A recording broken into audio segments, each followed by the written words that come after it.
Hey guys, hopefully this is working.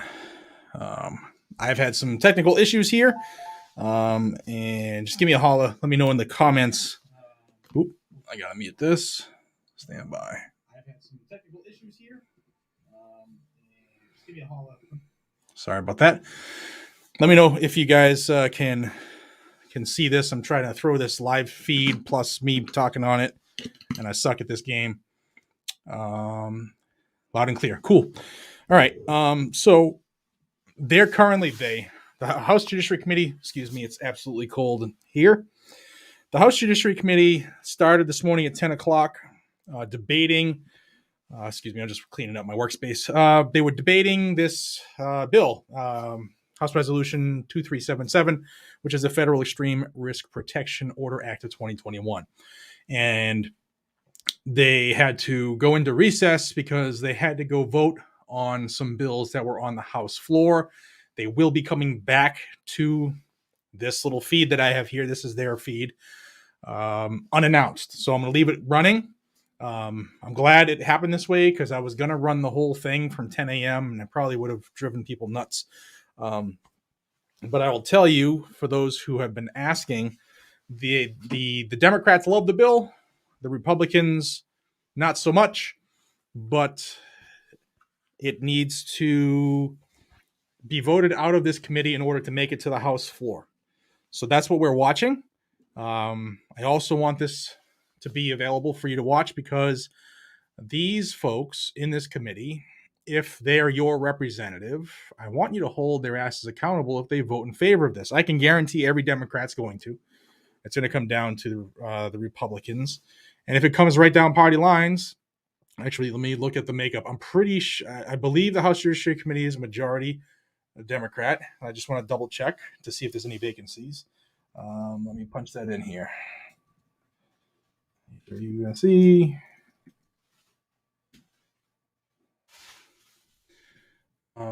We got the members here. So we have 3, 6, 9, 12, 14, 16, 18, 20, 21 or 2. Looks like 22 Democrats and 3, 6, 9, 12, 14, 16, 17 Republicans. So it's probably gonna go through, unless they have some Democrats that vote against it, which I doubt it because this is a Joe Biden demand. It's not an ask. This is a demand. However, there are some pretty good people on this committee as far as 2A rights. Thomas Massey's on there. Matt Gaetz. I know a lot of people have issues with other things what he does, but Jim Jordan as well. He's the ranking member on the Republican side. There's some solid folks on this committee. Chip Roy as well. And Chip Roy's been all over the place today. He's been like knocking them out of the park. Specifically when Jerry Nadler, the Penguin, he's the chairman. He had Chip Roy said that the Second Amendment is there to hold a tyrannical government at bay. So so Nadler jumped in and asked him, "You mean you would use the Second Amendment to shoot at American troops?" And he got an education on what it is and why it's there. So it was pretty good. Some of the back and forth was good. It's long, it's drawn out, it's dry. But I do want y'all to be able to take part and understand this stuff so that as we move forward, we're all in the same boat. I've been trying. There's a bunch of comments that are in the live chat that YouTube blocks. I've been trying to go through them. For instance, I'm unblocking one that's from Cat Heinley. Says Pennsylvania Republicans are rhinos, and it's blocked. I don't know why YouTube blocks this crap, but I'm trying to unblock them all. I don't know if there's a setting to do this or what, but just know, like, I've had a couple people reach out about comments being deleted. I don't delete anything, short of it being like a crime. I don't delete it, but YouTube does. So just know that. Let's see. Try to catch up here on the chat. If y'all have any questions about this process, give me a holler down below, and I'll stay with you for a little while. I don't know how long their recess is going to go. Like I said, they're not going to tell us when they're done on the floor. They're just going to come back and go right back into session. And what will be taking place when they do come back is they're going to be talking about amendments, and then they'll ultimately take a vote on the bill to see if it should move forward to the full floor of the House or not. I just got a ding. What happened? Say my name, Brandon. Let's go, Brandon. Good job. Thanks, man. Yeah. So these are things that are. There are a lot of things that are pushing forward. They're pushing again HR 8, which is the background check bill and all that craziness. They're pushing those things again. It started. Jerry Nadler at the beginning of this hearing started that propaganda. Single shot said Nadler is a bag of crap anyway. Yes, I'm going to unblock that. I can't stand that little penguin. Have you ever, and I'm talking about my grandfather too, one of my grandfathers. I mean, he tried, it was almost like a sport every time I went to go see him on weekends to see how high Grandpa would yank that that belt and those trousers up to try to get it close to his chin. But I've never seen it as high as Jerry Nadler's. Like Jerry Nadler tucks in his man boobs into his pants. I don't know who gives that guy fashion sense, but they need to be fired. All right, let's see. All right, I'm trying to get caught up here. There's so much crap that they block. A lot of the Joe Biden comments. Nadler is a fat goblin. That's great. All right, here's one from VA Wolf. Contacted my it just disappeared. Contacted my POS congressman. POS will vote yes. Connolly of Virginia, Dem POS. Nadler is funny looking as heck. Yeah. I'm glad you're reaching out. I know some of these things. Charles Ballin, love the Johnny B. hat, man. I wear this for a few reasons, but I specifically put it on for Johnny today. Love that dude. You saw his video. If you haven't seen his video, go watch it. He finally told folks what's going on. He's been sick, and he's turning the corner, and I'm just praying for him. And I'm happy he's still with us. Let's see. Brandon, let's go, says Crenshaw's a traitor. I'll tell you what, Dan Crenshaw has never seen a red flag that he wouldn't vote for. And actually, I'm glad y'all are here. How many people are in here right now? It's like 676. First off, smash the like button, please, so that it goes through the algorithm. I want people to be able to watch this. I've been talking with somebody in DC. And if you remember the back and forth about the red flag that was in the Violence Against Women Act, the VAWA, and we caught the Republicans red frickin' handed voting for it, and then they backpedaled. Oh no, we made a deal, we made a promise, and it will be removed. It'll definitely be removed. We promise, and if not, then we'll get really mad. Well, it's still in that bill, y'all. It's still there. I verified it yesterday. Now, they do have a wink, wink, nod, nod deal, like I said, to remove it, but it hasn't been removed yet. So stay on those PRICs. Absolutely stay on them PRICs, because it's going to get snuck through because they want the Violence Against Women Act and all the money that's tied into that. And a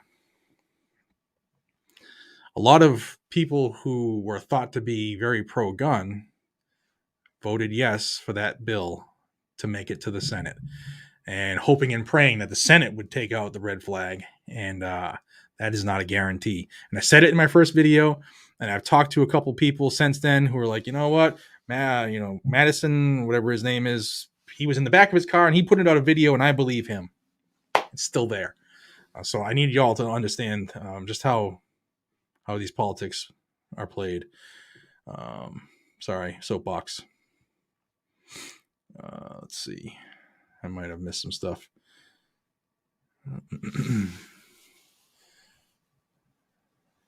If y'all have some questions, I guess throw some American flags in it or something so it'll stick out amongst the others, because my screen refreshes and it's a little tough to stay on top of.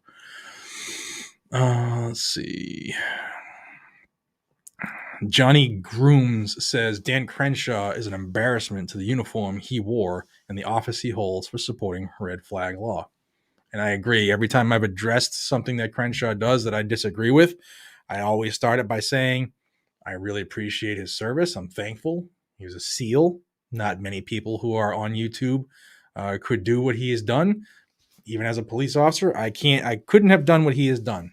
And I haven't walked those shoes. But you know what? I will stand for our country and our rights no matter what. And striking down red flag is what he was put there to do, not to help them get past. Mark, how we doing in Wisconsin? Bernard, thank you, man. Let's see.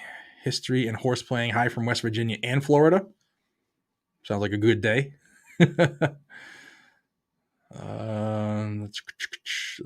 Let's see. Grayman says, million people march. When and where?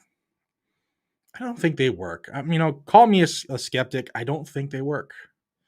I just don't. I think it's beyond that, man. I really do. Or, JDMI 222. Hi from North Dakota. How you doing? There's another comment about Crenshaw from MZ period. Ms. says, Crenshaw is one of the many traitors. Actually, maybe I put it on the screen again like I used to. So everybody can see it. There we go. Crenshaw is one of the many traitors we must get out of office. Taking away due process is how they will encamp and enslave us. Remember what the founding fathers said. And don't forget, this is exactly 1 week after the Department of Justice and Merrick Garland used the National Security Agency to address concerned parents who go to school committee meetings. That's where we're at, guys and gals. Don't forget that shit. Stuff. This is a live stream. Don't forget that stuff.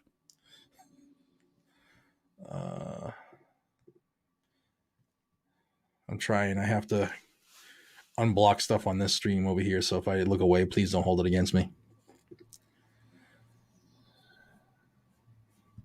Also, again, I want to thank everybody.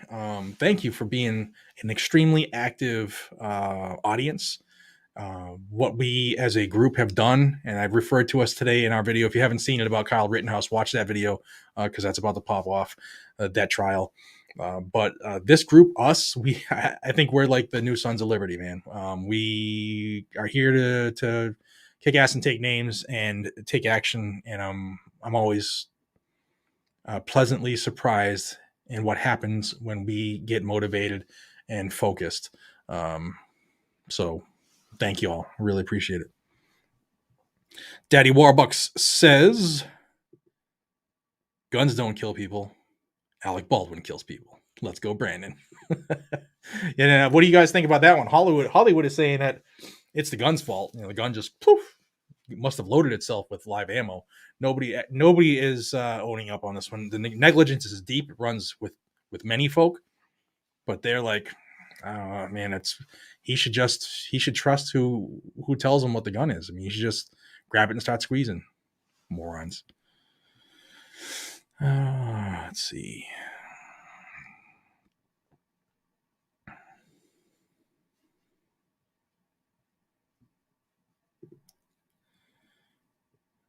Put a link to this video in the chat so we can download it.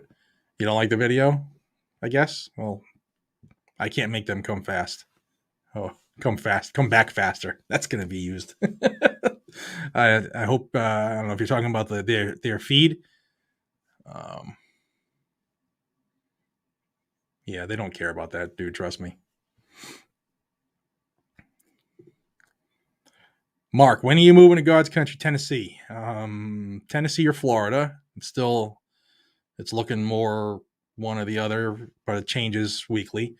My retirement should be done. I just got a letter from the retirement board. Should be done hopefully by the end of the year. And once that's done, I am no longer required to be here at their beck and call, and then the process will be starting. So with any hope, this is my last winter here in New England. Yes, Silas. Yes, they will. Steven Roomberg, did you consider moving to New Hampshire? I did a couple years ago, but my tolerance for winter is done. I hate it. I hate snow. If it never snowed again, it would be a great day. I'm just done. I hate the cold. I hate the snow, and I hate being surrounded by communists.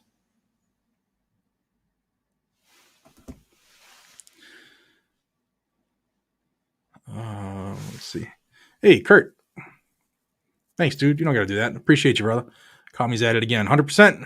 100%, man. Red flag bill is about to be forced into the House, I believe, but I don't want to put my, my fucking horses before the cart, but it's probably coming today. And they're going to jump on this too. If it does make it to the House, they're going to want to vote on this and force the issue in the Senate. So then they'll force this bill. They'll talk about HR 8 and all the other happy horseshit stuff that they have over there that's anti-gun, and they're going to try to force the issue. Also, if you remember, was it 2 weeks ago now when oh geez, what's the date? I want to get the date right. But whatever. When Senator Manchin told some colleagues that he was considering leaving the Democrat Party, and I know he came out against that, but there was truth behind it. And a couple Republicans even came out and addressed it. So where there's smoke, there's fire. Alrighty.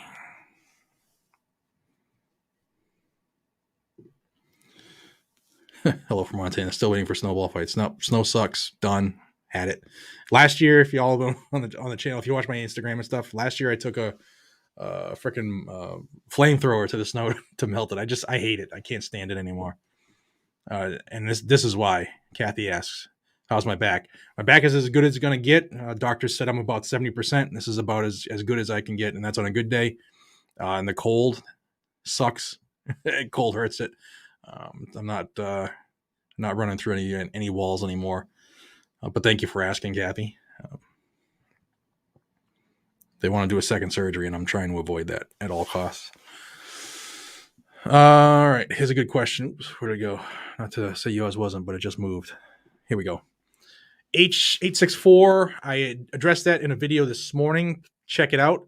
His trial does kick off Monday morning with jury selection, and he has 2 solid victories that he picked up last week in pretrial stuff. So watch that video if you want to know more about the Kyle Rittenhouse self-defense trial. Wild Maddie, New York SCOTUS case that starts on the 3rd, which is, I don't know, what is 3rd? Is that Wednesday? That's a good question. I need to know that anyway. 3rd, yeah, it starts Wednesday. So oral arguments are on Wednesday. Do not look for an answer. Then we're not going to hear anything until springtime, maybe even late spring. So, it's going to be a while because either way they rule, they're going to piss off a lot of people. And also go back to Kyle Rittenhouse real quick. I was reading something and it appears credible, but I obviously can't verify something like this.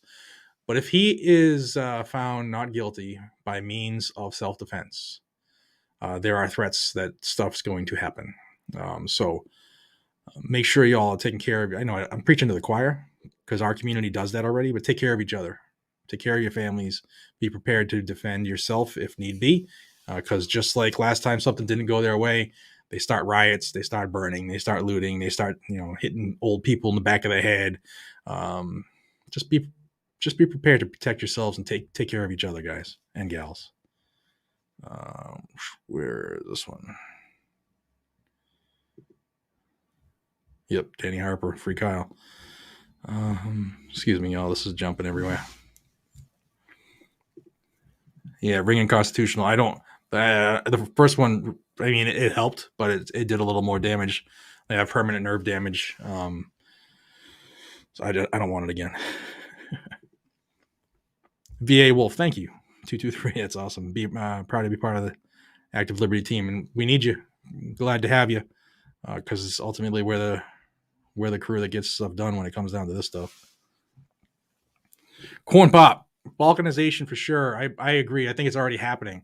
I'm going to go out on a stretch here, and I'm going to say that I believe that we might already, and this is going to be an unpopular one, but I think we're already in like World War III. It's not so much of an actual ground war at the moment. It may not ever be, but I think it's a psychological and ideological war already. If you look at what's happening in the other nations, you have in a 10-month time, you have Australia go from a free country to an absolute communist, tyrannical shithole. You have the UK losing their mind. I had somebody text me today that I'll read it to you. Obviously, we're not going to show it for obvious reasons, but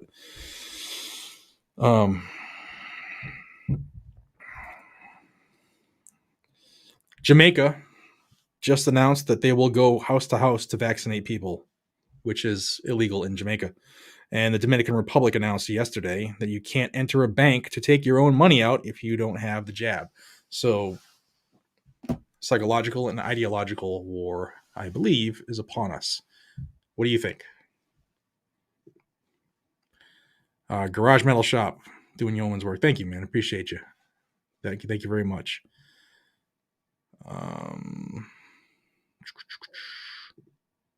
Clint, thank you. Appreciate you. Jabari, yes, when he's acquitted. I believe he should be. There's a lot of charges that he's facing that I believe will be dropped during the trial. And I say that now because the judge, if you watch the video I did today, the judge seems solid as far as he's not going to take much BS, and he's not playing games. So, and I listened to some of the things that one of Kyle's self-defense experts saw a transcript of some of the things he said, and he's solid. So we'll see. But I mean, the other side's got the money. The defense, I mean, the prosecution, the state, I'm sure they got that Bloomberg cash flowing somehow. That they're all involved, so they're going to have some big guns as well. So we'll see how it shakes out.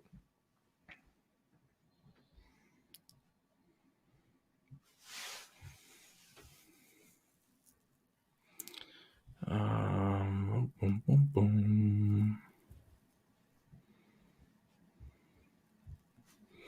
Stephanie Ann agrees. Psychological and spiritual. Yeah, they definitely stopped on the spiritual stuff early on in the pandemic.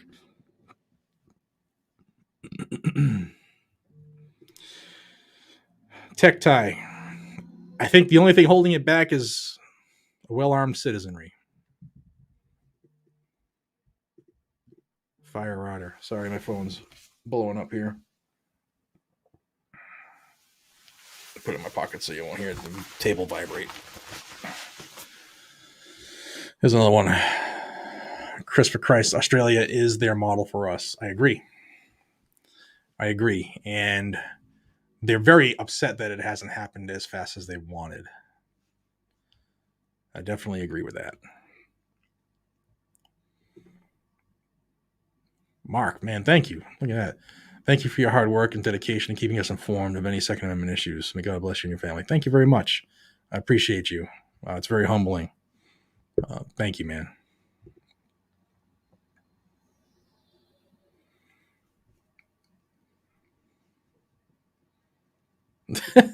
I like this one. Wanda, got to go check on my nesting bald eagles. Have a wonderful day. Guns and Gadgets and Chatter. Stay strong, everyone. Let's go, Brandon. Yeah, check back because this is going to stay up as long as they're going on this bill. I'm not going to probably stay here and yap the whole time because I don't know how long they're going to be here.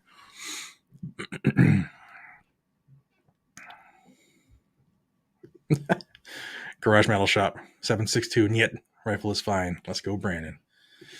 What do you guys think about Palmetto State Armory importing machinery specifically to load, I guess, comm block ammo, right? Steel case ammo. I think it's a big move by them. I know from what I hear, they're investing very heavily to get this done. It's pretty bold for them because other ammo companies were going to start tooling towards that, but it was going to be very expensive and probably a couple of years out. So by PSA jumping on it immediately, I think it'll do good to counteract that Joe Biden import ban.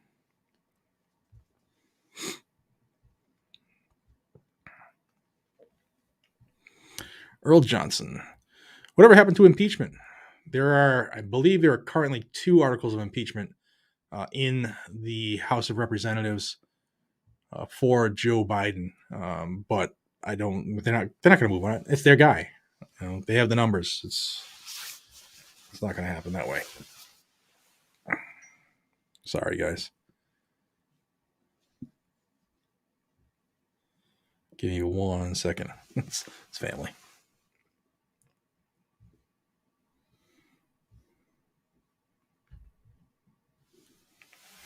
All right.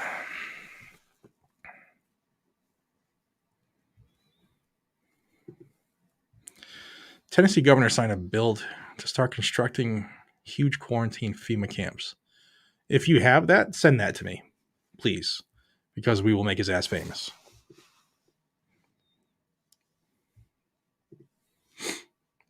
Lightning, appreciate you. I'm sorry, listening. I can't read. We're there.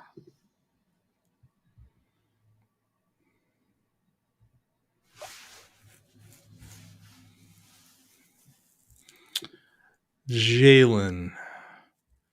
I wouldn't say second half. It might be number 2, but this isn't the second half because the premise is different now. The reasoning is different. What is Brandon? Don't know if you're serious or not, Steven. Big Nate, see you at Epic Shoot. Absolutely. Can't wait because it's going to be warmer than this hellhole.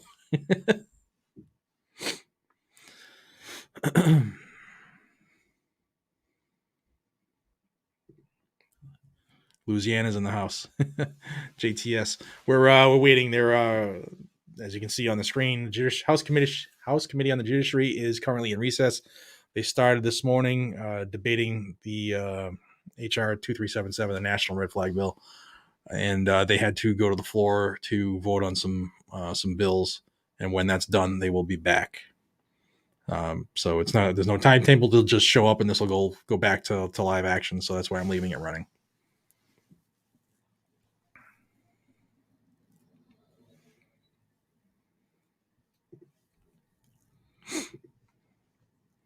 Banned from Facebook.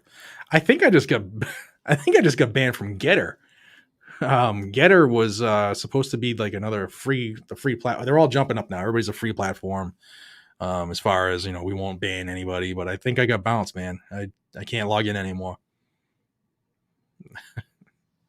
That's why I'm hesitant on and I get asked this a lot. I'm hesitant on joining all these different platforms that pop up for a number of reasons. Mainly because, look at Getter. It's a free platform or free social place where they don't hold stuff unless you're committing a crime. They were supposed to leave you alone, but I can't log in anymore. And I've gone through and changed my password. I can't get in anymore. So I think I'm done, but we'll see. Chris Barrow, thanks to you and Sebastian Gorka, you bought my first weapon this year. Here we go. We're live. Congrats, but I'm going to go right to this and I'm going to shut up. Or you will not be recognized. The pending question is the amendment in nature of a substitute to HR 2377. Are there other amendments? For what purpose does Mr. Fitzgerald seek recognition? Mr. Chairman, I have an amendment at the desk. The clerk will report the amendment. Can I reserve a point of order? Point of order is reserved. Amendment to the amendment in the nature of a substitute to HR 2377 offered by Mr. Fitzgerald of Wisconsin. Page 12, line 4, strike and. Page 12, line 14, strike the period and insert and. The amendment is considered as read, and the gentleman will explain his amendment. Mr. Chairman, this bill is a red flag law that infringes on the Second Amendment rights of Americans without due process. Under this bill, the Second Amendment can essentially be cast aside with little proof. Further, this bill only goes after the gun and does nothing to help or restrain an otherwise unstable individual. I've yet to see a red flag law that does not infringe on Second Amendment rights. But if the majority insists on pushing forward, we should do what we can to protect innocent people from discrimination simply because the current administration disagrees that people should have certain constitutional rights. My amendment would ensure the First Amendment activities, particularly parents voicing concerns about school board decisions, is not considered a risk factor under this bill. We have already seen the Biden administration attempt to cow parents from speaking out against curriculum pushing critical race theory. I recently joined many of my colleagues on the committee in sending a letter to Attorney General Garland, calling on him to rescind his recent memorandum targeting concerned parents at school board meetings for federal prosecution. At our hearing last week, the Attorney General acknowledged that he issued the memorandum soon after reading about the thinly sourced letter sent by the National School Boards Association to President Biden, in which these concerned parents were compared to domestic terrorists.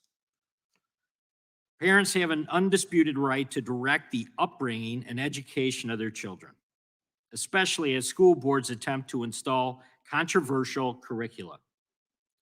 Local law enforcement and not the FBI are the appropriate authorities to address any local threats of violence. The NSBA later expressed regret about the formally apologized for its letter to President Biden. It's critical that we protect both the First and Second Amendment rights of our constituents. This amendment would make it clear that parents can exercise their First Amendment rights without fear of unjustly having their Second Amendment rights taken away without due process. I urge my colleagues to support this amendment to preserve our foundational rights, and I yield back. Will the gentleman yield for a question? First of all, is the point of order insisted upon? No, I withdraw my point of order. Point of order is reserved. I'm sorry, the point of order is withdrawn. I was just asking the gentleman if he would yield to a question, but if he won't, I'd seek time in opposition. No, I don't yield, Mr. Chair. Go ahead. Okay. Mr. Chairman, I'd move You to. yield back? I yield back. So the gentleman yield back. For what purposes, Mr. Cellini seek recognition? I move to strike the last word. The gentleman is recognized. Thank you, Mr. Chairman. I rise in opposition to this amendment for a very simple reason. Of course, all First Amendment activity is protected. And in fact, to suggest by this amendment that only parents voicing concerns about school board decisions, that alone deserves special protection and other important First Amendment protections are not likewise protected, seems to me to be a very dangerous precedent. The First Amendment's in the Constitution. Nothing in this legislation would limit the exercise of the First Amendment in any way. And other than this fanciful obsession with school boards, and this apparently is like, we've heard about it now for a week. This seems to be a deep, deep obsession of my Republican friends. But there's lots of First Amendment concerns that are important to respect. And if we just list one, are we implicitly saying all the other areas of First Amendment expression, freedom of religion, opinions in a variety of other venues are not as important? So I think it's dangerous to carve out one, which is apparently the concern of the day, and suggesting in some way that is entitled to more First Amendment protection than many other expressions that are protected by the First Amendment. So again, this is another effort to create an issue where one doesn't exist, to offer an amendment that is not necessary and adds nothing to the bill, but gives my good friends on the other side of the aisle an opportunity to talk about something which I think, again, they've completely misconstrued. I think the Attorney General made it very, very clear that he absolutely understands First Amendment rights of people to express opinions at school boards, and parents even expressing those opinions in passionate ways are, of course, protected by the First Amendment, and that his jurisdiction is limited to threats of violence or serious bodily harm. Will the gentleman yield? No, I won't. Actually, I'm not done. he said that multiple times during the hearing. He's not here today to repeat it for maybe the 15th or 16th or 17th time. And so my friends on the other side I'll keep mischaracterizing what he said. So I'm going to say it one more time. The Attorney General of the United States said under oath that the First Amendment, of course, is respected by everyone. That parents have a right to go to school board meetings and say whatever they want as passionately as they want. And the Attorney General's role and the FBI's role is to protect people who present a danger of violence, serious bodily injury, which, by the way, is being reported in school boards and schools and against educators and administrators, unfortunately, in places all across this country. And the notion that the chief law enforcement officer of the United States has no role in protecting people who serve as teachers and school administrators and on school boards, has no responsibility to protect them from serious threats of violence or serious bodily harms, is absurd. That's exactly their job. And so it's an interesting discussion point. It gives you an opportunity to mischaracterize what the Attorney General said. Again, it's unnecessary. I urge my colleagues to vote against this amendment, and I yield back. Mr. Chairman, For what purpose does Mr. Jordan seek recognition? strike the last word. Gentleman's recognized. Then why did they apologize? If it's all wonderful, why did they write this letter 24 hours after the Attorney General testified in front of this committee? Paragraph number 2, we regret and apologize for the letter. Same paragraph, we apologize for the strain and stress. Why'd they do that? We haven't mischaracterized one single thing. Mischaracterized the Attorney General. Are you kidding me? The Attorney General just said a few hours ago in the Senate Judiciary Committee that he will not rescind the memo that does this, that sets up a dedicated line of communication for threat reporting, a snitch line on parents. He will not rescind that, even though the only basis, as he testified to last week, the only basis for the memorandum was what? The school board letter to the president, the same school board letter that they've now, that same association has now apologized for. Oh, here's what else we found out from the Senate hearing just a few hours ago. Here's a letter from one of these U.S. attorneys in the state of Montana, one of the 94 U.S. attorney districts, where the Attorney General said, you got to set up a task force in this, you got to convene a meeting within 30 days. Here's what this letter said. The FBI, the United States Attorney's Office, will then collaborate with any interested parties to determine if a federal investigation and prosecution should commence. Who the heck are interested parties? We don't know who that is. Is it the National School Board Association? And the Democrats want to say we've mischaracterized.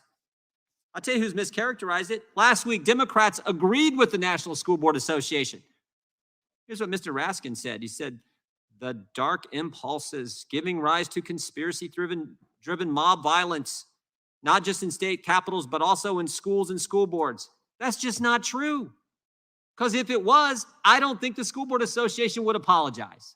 I don't think they would. Certainly not 24 hours after we had a hearing. This is serious stuff. And the fact that the Attorney General of the United States insists on not rescinding his memo makes absolutely no sense to me. But more importantly, I think it makes no sense to all kinds of parents, all kinds of moms and dads around this country who know everyone sees what this was about. This was political. This was to chill First Amendment activity of moms and dads. And that's why the gentleman from Wisconsin's amendment is so right on target. And I'd be happy to yield to him if he has something to add to the gentleman from Rhode Island's ridiculous comments. Mr. Chair, I think it's worth flagging because in this particular case, there was a chilling effect, which is, I think, what everyone is concerned about. I mean, any time that somebody in the White House doesn't agree with what's being discussed or what's happening out on the street, I mean, if it's easy enough to just call the Attorney General and say, you know, is there any way you could quickly draft up a memo on this? The chilling effect that'll have across this nation, I mean, that's what the big concern should be. And I would yield to the gentleman from North Carolina. To North Carolina. So here's why it's necessary to single out the activity of moms and dads advocating before their school boards. It is because the Attorney General has singled them out. And the Attorney General acknowledged to us in his hearing that the predicate for that was this letter from the National School Boards Association. And that is the letter that the National School Boards Association has now apologized for. The Attorney General should never have acted on the predicate of that alone without doing an independent investigation to issue a memorandum to nationwide law enforcement. And once the predicate, even that predicate has been exploded, he should have the decency and the responsibility to withdraw that guidance, but he has not. And indeed, in the same letter that Mr. Jordan referred to, the letter from the Montana Attorney General, or the Montana U.S. Attorney, it starts off, in response to a nationwide rise in threats and acts of violence against our educational community. There is no evidence of such a nationwide rise. There are isolated reports of someone doing some minor slapping somebody or something. There have been a couple of those arrests. There have been a couple of actually misreported threats. I read every source in the National School Boards Association letter. There is no nationwide rise in threats. And anyone who continues on this committee to repeat that rhetoric should come forward with your evidence. Let's see your numbers. Let's hear your details. Let's understand where the prosecution stands. They do not exist. And in the absence of that, and I got to tell you, members of this committee receive threats from time to time. We don't send out nationwide memos from the Justice Department calling people out. The time of the gentleman has expired. Mr. Chairman. Yes. I'd ask For you, purposes of general seek recognition. I thank you, Mr. Chairman. I ask unanimous consent to enter into the record the letter in response to Attorney General Garland's memorandum, the letter from the acting United States Attorney for the district in Montana. Without objection, I will now recognize myself to strike the last word, and I will speak in opposition to the amendment. First of all, I don't care about the National School Board Association's letter or not, or whether they knew what they were talking about or not. There is ample evidence all across the country of a great rise in threats against school board members. You just have to watch the news every night and you see threats against school board members.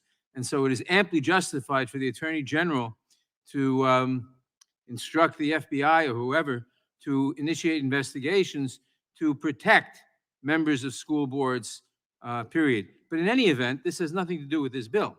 This bill does not deal with school boards. This bill deals with temporary orders of protection against firearms by people who pose a threat to themselves or others. And that's what we ought to be discussing, forgetting the school boards. This bill has nothing to do with school boards. And the bill simply sets up that when someone is a threat to someone else, when there's an imminent danger of that person using firearms to injure that person, you have 14 days. You can get an ex parte order within 72 hours. You can get an ex parte order lasting no more than 14 days to show on probable cause. And if you want to extend that, you've got to show clear and convincing evidence. And none of this has anything to do with a violation of the First Amendment. It's totally irrelevant. It's to the bill, and I therefore oppose it, and I yield back. Who seeks recognition? For what purpose does Ms. Issa seek recognition? Strike the last word. Gentleman is recognized. Mr. Chairman, one of the things that I observed in looking at this committee over 2 decades is that often both sides get so heated that we lose track that an amendment, quite frankly, is going to have no negative or dilatory effect on the bill, even if it offends the other side. And so I would defend that you should be perfectly willing to support this amendment, because nothing in it would unreasonably deter someone from executing this bill. It would certainly not cause any Democrat to not vote for it. And at the end of the day, a statement that may not consider activities protected under the First Amendment doesn't sound all that bad if you stop thinking, oh, we don't get along, Republicans and Democrats. I've been here for a long time. I'm best known for investigations. And what I found in investigations is that when someone says there isn't something there and wants to shut down an investigation, they do so often out of fear that there's a lot more there than not. And I would say that when it comes to questioning whether or not the Department of Justice is having a chilling effect on First Amendment freedom of speech, whether it's school boards or anywhere else, we should all be willing to say, we don't know it. Yield. In just a moment. We don't know that there isn't a there, or there is a there, but we ought to all be willing to go down that road, even if at the end of the day, it's a dead end. I remember the IRS situation, one in which there was no there, but at the end of the day, the person who conspired to do it resigned or retired and took the fifth. So I think all of us would be better off allowing the process to go forward and to protect the First Amendment, and I'd yield to the chairman. I thank the gentleman for yielding. I was just intrigued by your comment that when someone says an investigation is not necessary, it usually is necessary. I've heard every single member from your side of the aisle, other than yourself so far, talk about how an investigation of the violence against school boards is not necessary. And your logic would lead us to say, well, that means it is necessary. And I concur with that. It is necessary. Reclaiming and hopefully properly using my time, I respect the U.S. Attorney's right to do investigations. I don't respect their right to put out a broad spectrum of a letter like this that would have a clear chilling effect on parents simply going and doing what they have done for generations at school boards, often heated, often frustrated. And that's even in the best of schools and perhaps the most benign of parents. You give a parent a feeling that their child isn't getting the proper education, and a lamb becomes a lion. Having said that, it is how it was done that offends me, not the fact that the Department of Justice could, on individual and isolated basis, be looking for violence. What I would say, though, is that the Department of Justice today has plenty of violence to look at without having to look for the threat of violence. And I think there's a real point there. But I thank the gentleman for pointing out that sometimes when, in fact, there isn't, there is. Maybe there is some, no question at all. But you don't have to send out a letter to 94 U.S. attorneys. You don't have to intimidate every parent and put them in fear because somebody gets overheated or takes a swing in a public meeting, whether it's a school board or in fact a city council meeting or any other sort of place. Those things do happen. For the most part, they are not and should not be federal offenses. They are in fact local issues. And I would hope that the U.S. attorneys would be working on those issues for which a district attorney is unable to investigate or prosecute. And I thank the gentleman for his comments, and I yield back. The gentleman yields back. For what purpose does Ms. McBath seek recognition? Thank you, Mr. Chairman. I move to strike the last word. Gentlelady is recognized. Thank you. I just have to absolutely say that I'm urging my colleagues not to support this amendment. It is a partisan attack, and it's meant to distract us from the essence of what this legislation really means. So let's get back to talking about what this legislation really is meant to do. And I'd like to refer to earlier what Congressman Fitzgerald said, that this bill was written by the Biden administration. And this could absolutely not be further from the truth. This bill was originally drafted through a bipartisan collaboration between Senator Lindsey Graham and Senator Richard Blumenthal. And it is based off what we have learned from the successful bipartisan efforts of the many states that have passed similar laws at the state level. Many Republicans have actually supported extreme risk protection laws. In 2019, after the terrible back-to-back shooting in El Paso, Texas and Dayton, Ohio, President Trump said, and I quote, "We must make sure that those judged to pose a grave risk to public safety do not have access to firearms. And if they do, those firearms can be taken through the rapid due process," end quote. That was President Trump. Senator Ted Cruz said extreme risk laws are, and I'm quoting once again, "a law enforcement tool that can be helpful in preventing crimes of violence," end quote. This is not about politics. These laws protect the Second Amendment rights of responsible gun owners by targeting only those that are presenting a risk to themselves or to others. This is not about politics. This is about saving lives. So let's get back to the essence of what we need to be debating and stop all of this frivolous rhetoric about everything else that we want to talk about. We're here to talk about saving lives. Let's do that today, because you have constituents in your own demographics that need the protection of this bill. And I yield back the balance of my time. The gentleman, the gentlelady yields back. For what purpose does Mr. Roy seek recognition? Move to strike the last word. Gentleman is recognized. I thank the chair.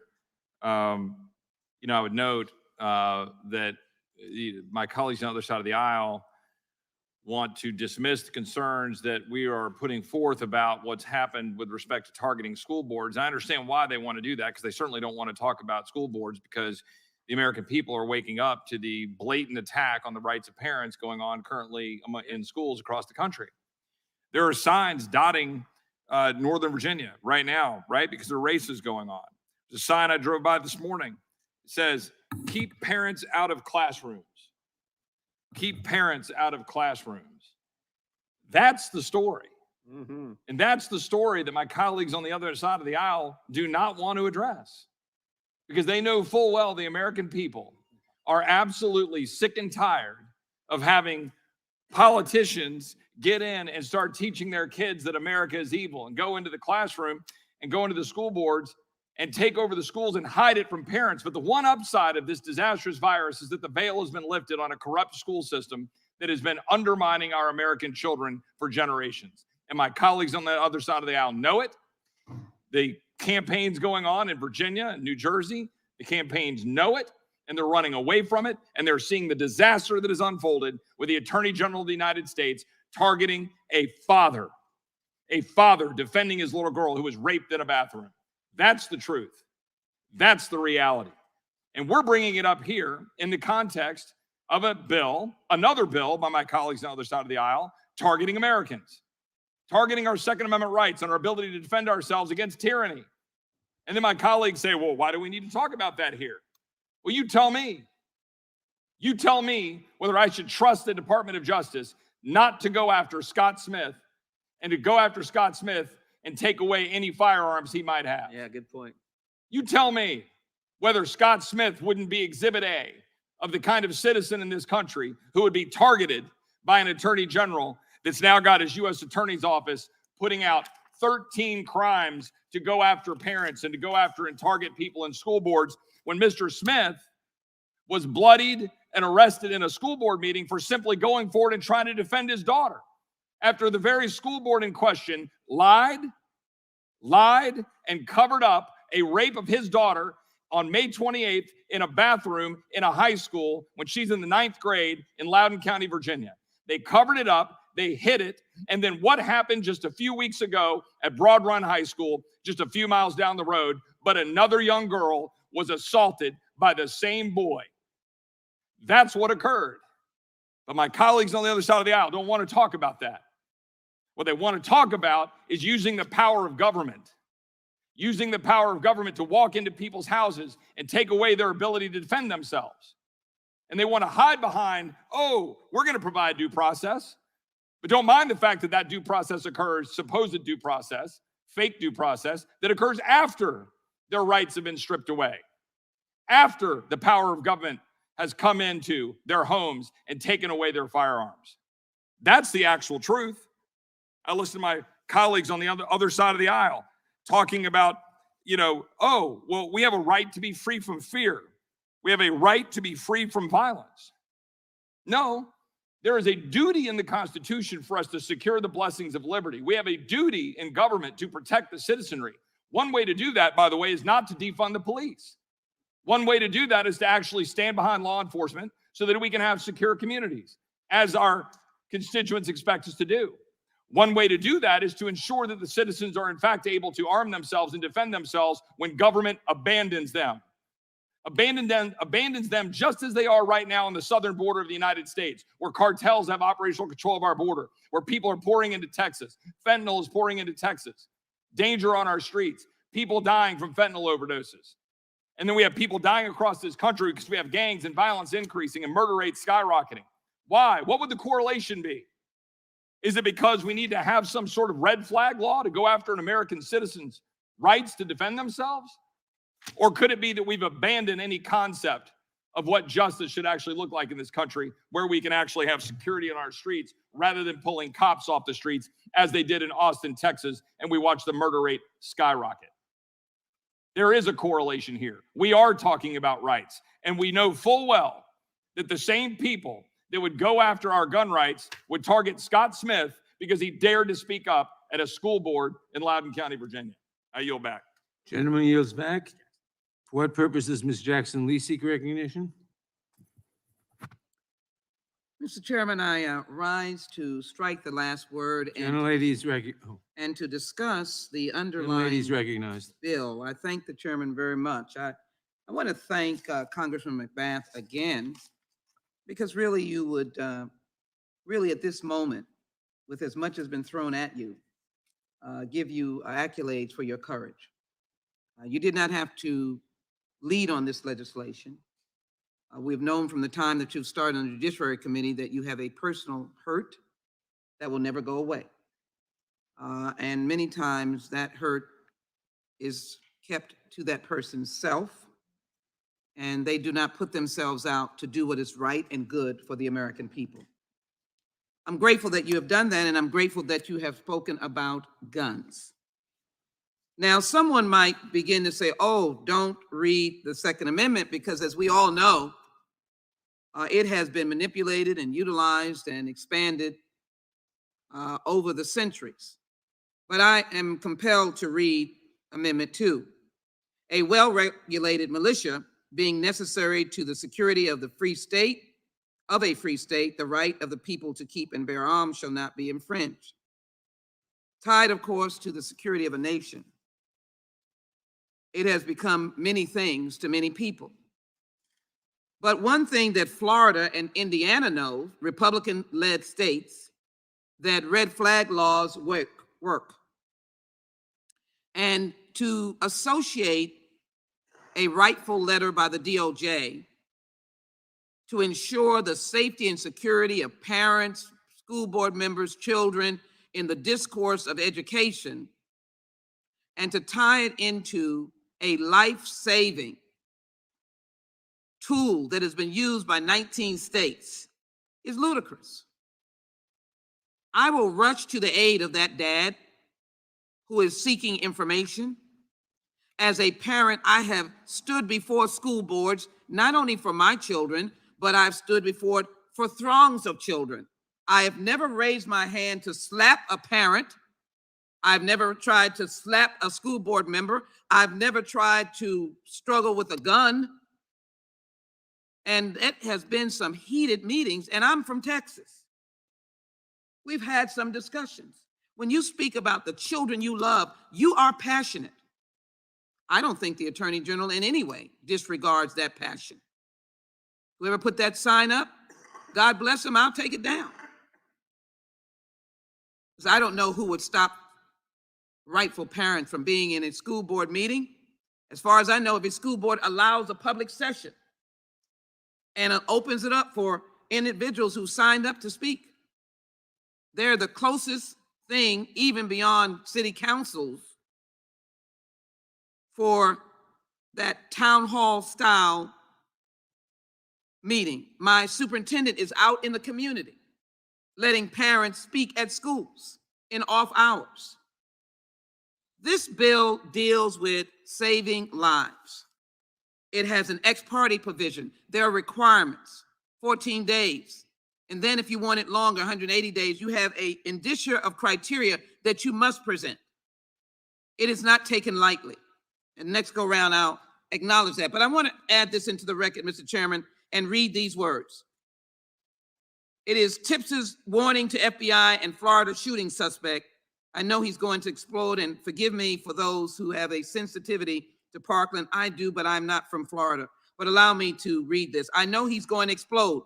A woman who knew Mr. Cruz said on the FBI tip line on January 5th, her big worry was that he might resort to slipping into a school and just shooting the place up. 40 days later, Mr. Cruz accused of doing just that, barging into his former high school in Parkland, Florida, and shooting 17 people to death. 3 months before the February 14th massacre of Marjorie Stoneman Douglas High School, a family friend dialed 911 to tell the Palm Beach County Sheriff's Office about Mr. Cruz's personal arsenal. I need someone here because I'm afraid he comes back and he has a lot of weapons. Red flag laws. Not denying him his due process, but from a dangerous potential person who had guns. How many lives could be saved? And so I believe we should support this bill enthusiastically. It is constitutionally grounded, and it has nothing to do with the DOJ's responsibility to teachers, parents, and school board members for their safety and security and their children. I yield back. The gentlelady yields back. For what purpose does Mr. McClintock seek recognition? To speak on the amendment. Gentleman is recognized. Thank you, Mr. Chairman. I want to begin by returning to the letter that Mr. Jordan cited, where the acting U.S. attorney in Montana notifies everybody, all county attorneys, sheriffs, the Office of Public Instruction, the School Boards Association, the FBI, quote, the FBI and the United States Attorney will then collaborate with any interested parties to determine if a federal investigation and prosecution should commence.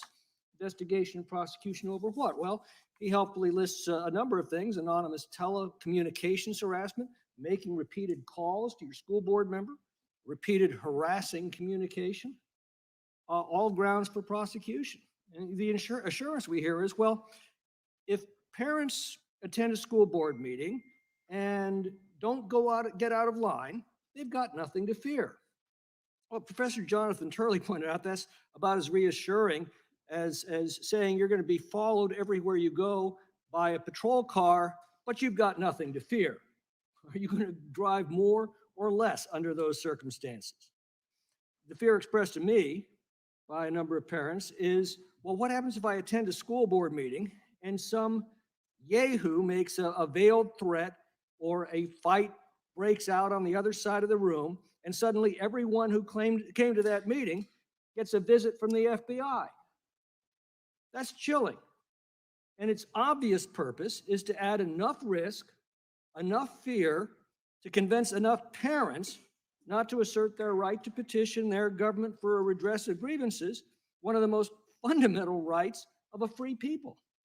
Now comes before us a bill that says, well, your firearms can be seized in a secret proceeding that you don't even know has happened until it's over, because somebody thinks you might pose a danger, but they can't prove it. The question arises, would it be enough? Would it be probable cause to say, well, this person is under investigation by the FBI because they attended a meeting and they were seen cheering someone who said, we're coming after you in the next election, which was interpreted as a threat by a school board member. Now, in days past, such fears would seem fanciful, if not preposterous. Unfortunately, these days, not so much. So I applaud this amendment. I think it illuminates the intent of the majority that are supporting both of these policies. Yield back.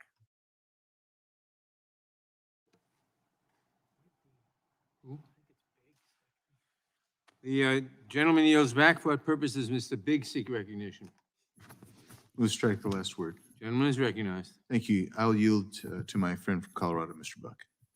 I thank the gentleman for yielding, and I want to associate myself with the remarks of Mr. Roy from Texas in his analysis of this amendment and the current situation, with one exception. And I wanted to just ask Mr. Roy a quick question, but you mentioned that it was a boy, quote unquote, who attacked this young girl in Loudoun County.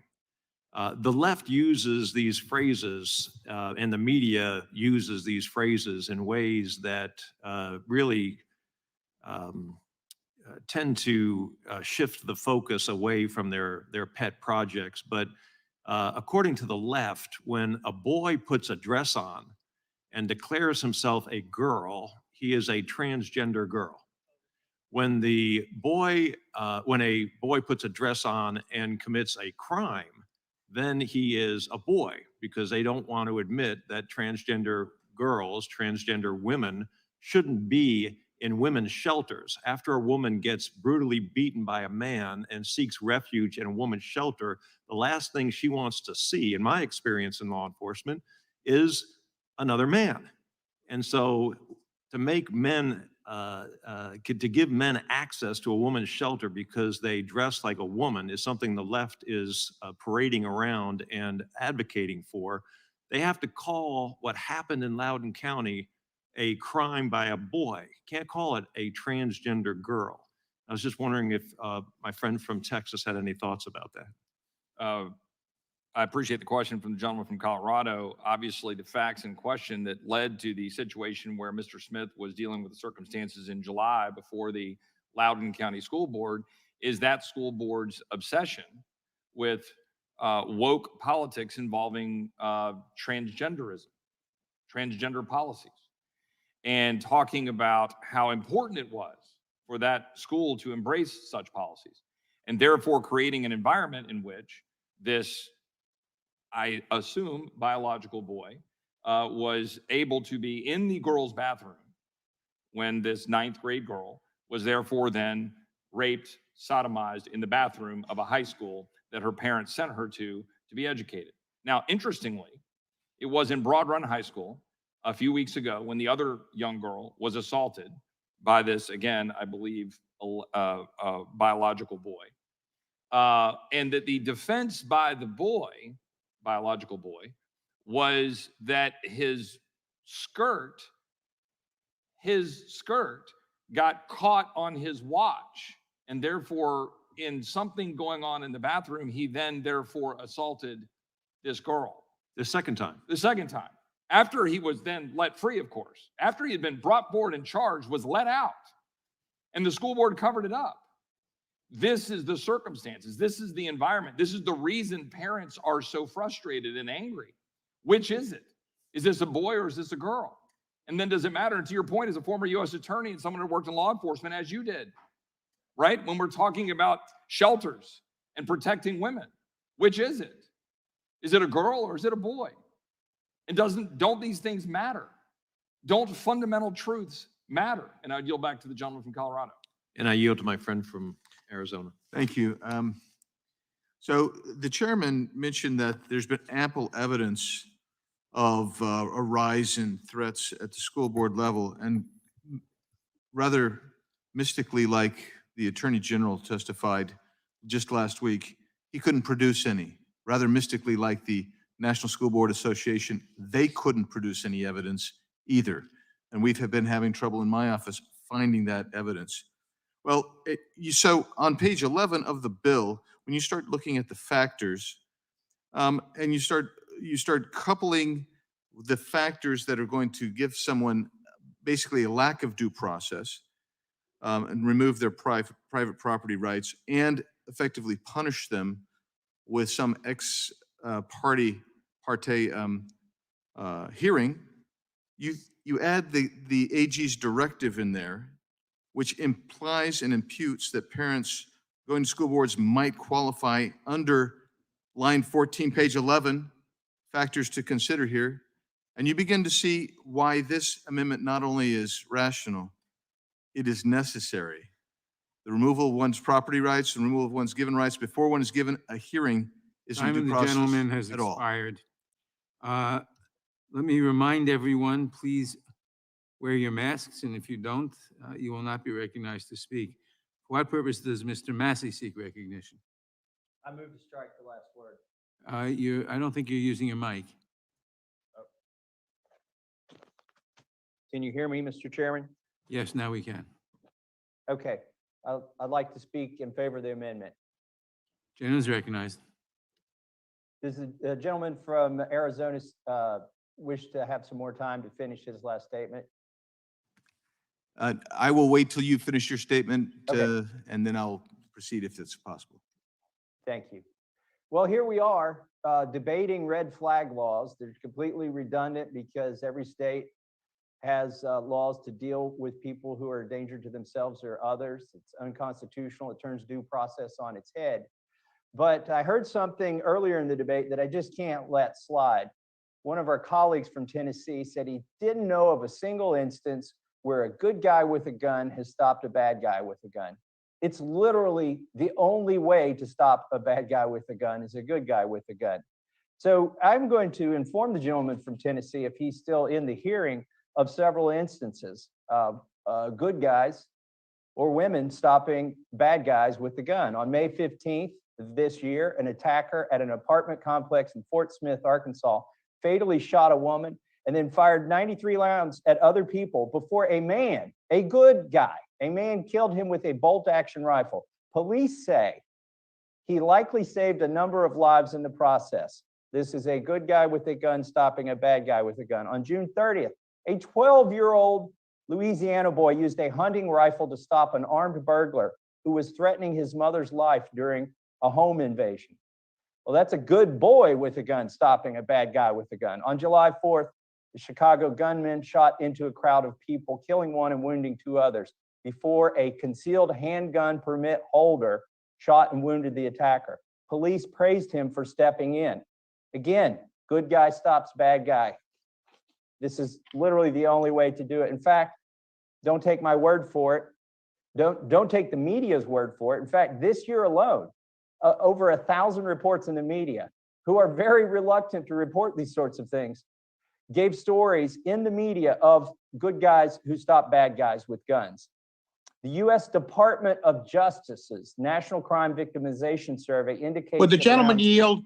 Let me finish, please. That around 100,000 defensive gun uses occur each year. An estimate that, though it may seem like a lot, is actually much lower than 17 other surveys. The other surveys find that between 760,000 defensive handgun uses and 3.6 million defensive uses of any type of gun per year, with an average of about 2 million.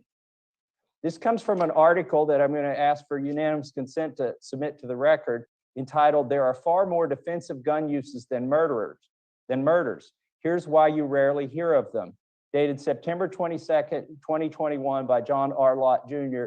and printed in Real Clear Investigations. I ask unanimous consent to submit this article for the record. Without objection. And I will yield 30 seconds to my colleague from Tennessee. Thank you very much. There are some instances indeed, and I said there were no instances in the country. I was certainly wrong, and I got too hyperbolic. There are not that many, though, and there have been none in Mr. Memphis. Cohen, And I we're don't believe unable there to have been thousands in the country. Mr. Cohen, we have a technical problem and they're unable Tweets to and your understand you. response and the group that had it. I think that's overblown. But the bottom line is that's not the issue. The issue is when you have a red flag and save people's lives. I'll reclaiming my time, and I hope somebody else will yield Mr. Cohen more time when his audio-visual problem is solved. You know, the reason you get differences between the 100,000 number that our own U.S. Department of Justice says is the number of defensive gun uses each year, and the million-plus number is because the difference arises from the screening question. If the survey asks if somebody is a victim, if they first ask if the person has been a victim of a crime, only respondents who answer yes are asked if they have ever used a gun defensively. In other words, you don't consider yourself a victim, and so you don't complete the survey if you actually used the gun and prevented yourself from being a victim. So that's why the U.S. Department of Justice's number is so low. By low, I say 100,000. Even with the slanted survey, they confirm there are 100,000 defensive uses of guns every year. Other surveys show up to 3.6 million. And with that, if my document has been submitted to the record, I yield back. The gentleman yields back. Who else seeks recognition? George Johnson. suggested he and I have dinner. Is Mr. Raskin seeking recognition?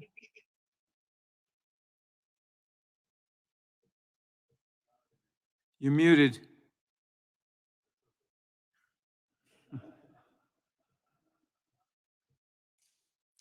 Does anyone seek recognition? Yes, Mr. Chairman. Mr. Chairman. The gentleman is recognized. Thank you very Before he much. starts, would you yield briefly to me, please?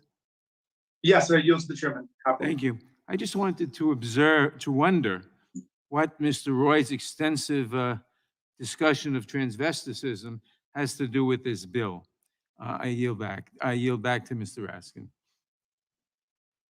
Calling things said today, but perhaps the most shocking one for me was the suggestion that the Second Amendment gives the citizens of the United States the right to raise arms against the government if we perceive tyranny taking place. And I wonder if my friend from Texas, Mr. Roy, would yield for a question, because what it made me think about was Derek Chauvin's murder of George Floyd. There were a number of citizens who gathered around there. Did they have the right to use their weapons to kill Derek Chauvin at that point? My friend from Maryland, is going to go through asking hypotheticals about these situations. My friend from, I can't remember. That really happened. One of my colleagues on this side of the aisle made the point that the purpose of this is to create the barrier to which the government knows that if the people have the ability to arm themselves, they can push back against tyranny. As I explained earlier about Black Americans I'm just who trying were to denied their ability, their God-given right to defend themselves. I'm trying to concretize your point. There have been a number of cases of officers killing unarmed African-American suspects, and you raised this in the question of race and the right of African-Americans to defend themselves. And I just want to be clear what your position is the purpose of the Second Amendment to give people the right to use armed force against police officers in a situation like that. That's nothing hypothetical about it at all. Derek Chauvin has been convicted of murder. So I just want to know, could George Floyd or any other person observing that scene have used a weapon to kill Derek Chauvin in order to disarm that exercise of tyranny against a citizen? Well, we could have a long discussion about this professorial style, as I'm sure you would enjoy, and so would I. But the reality is, the point of the Second Amendment is to make a very clear statement about who has the power in this country. That's the point. The laws exist on the books. And yes, there are examples where people have used firearms defensively to defend themselves, and including law enforcement personnel when power is being used the wrong way.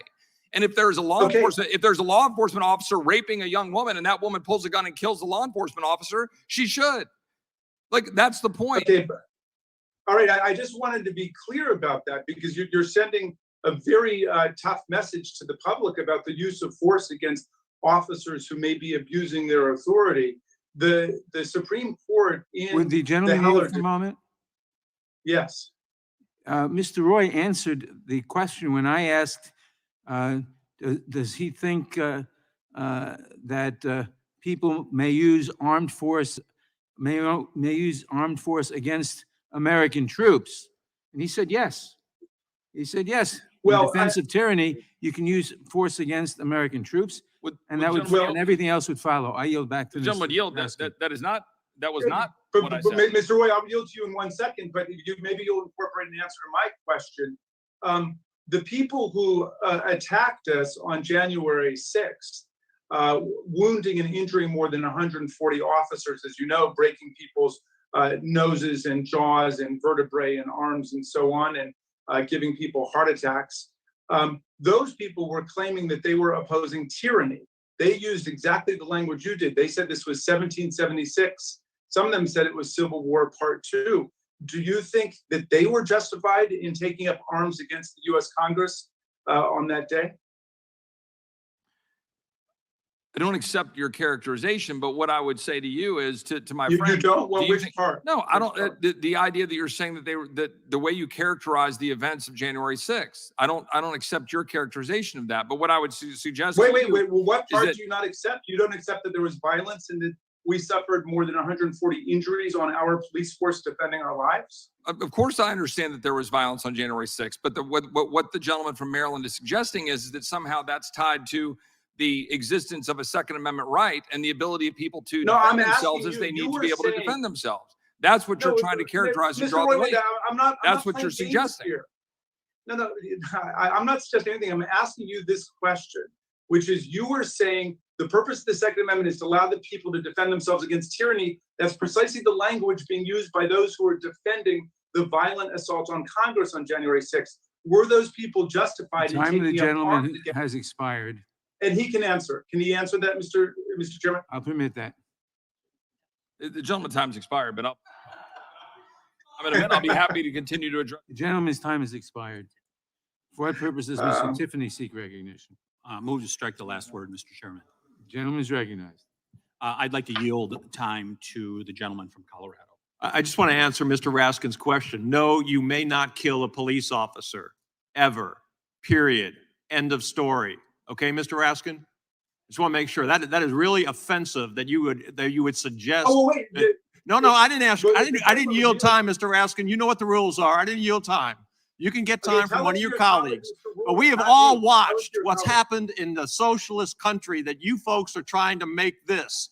We have watched in Venezuela as they have taken the guns away from people and then empowered thugs to enforce their laws against innocent people. We have watched Venezuelans screaming across our border so that they can live in the land of the free. We have watched other countries as they have disarmed the public and then allowed the government to impose tyranny. And we will not stand for that tyranny in this country. And the government knows that we are a well-armed people that won't stand for it. Don't confuse that with killing a police officer. I yield back to my friend from Wisconsin. Thank you very much. So I rise in support of the amendment here from the gentleman from Wisconsin. And let's be real clear here. You know, in reading this memo that came from the United States Attorney in Montana, it's very clear that this is meant to have, at a minimum, a chilling effect and possibly intimidation in saying to people, be careful going to these school board meetings if you're going to raise your voice, because it may be the feds coming for you. We're watching you.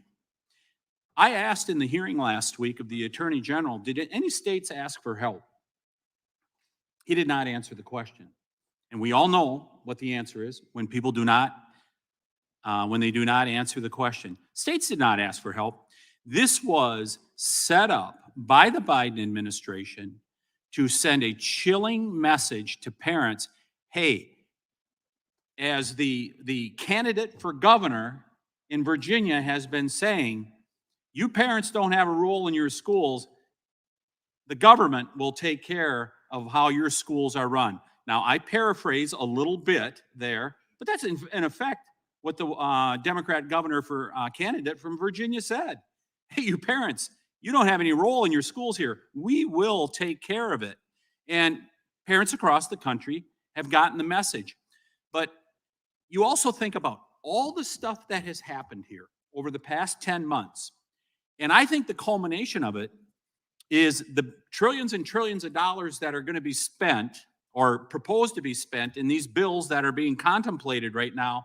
87,000 new IRS agents. Think about it. 87,000 IRS agents. Will anybody be safe? They are coming after your bank account. They don't want parents at school board meetings. The message is clear at this point. And that's why this amendment is so important. Gentleman from Texas, do you need any time? Sure, I'd be glad to. I yield to the gentleman from Texas. Well, I appreciate that. And to be clear, I associate myself with the remarks of the gentleman from Colorado as someone who's, as many people on the other side of the aisle, whose families and people have served in law enforcement. My grandfather's a police officer. My great-great-grandfather was a Texas Ranger. I worked in the U.S. Attorney's Office. I very much respect and admire all of those who are working in law enforcement. And of course, the rule of law is what governs in our country. And to have the other side want to try to turn that on its head when what we're talking about here is the reality of the ability of the citizenry to be able to, and as the gentleman from Colorado rightfully noted, create that essentially, if I'm going to use a term from First Amendment jurisprudence, the wall of separation, the ability to be able to prevent the growth of government, the tyranny of government when they know that their citizens are armed. That is just a simple reality of our founding and our history and who we are as a country. And it is a very profound recognition of what the reality was in 19th century America and the purposeful, specific de-arming of Black Americans, white Americans who stood alongside Black Americans, freed Black Americans, slave Black Americans who were being denied the ability to live free. It's historic, it's purposeful, and it was done.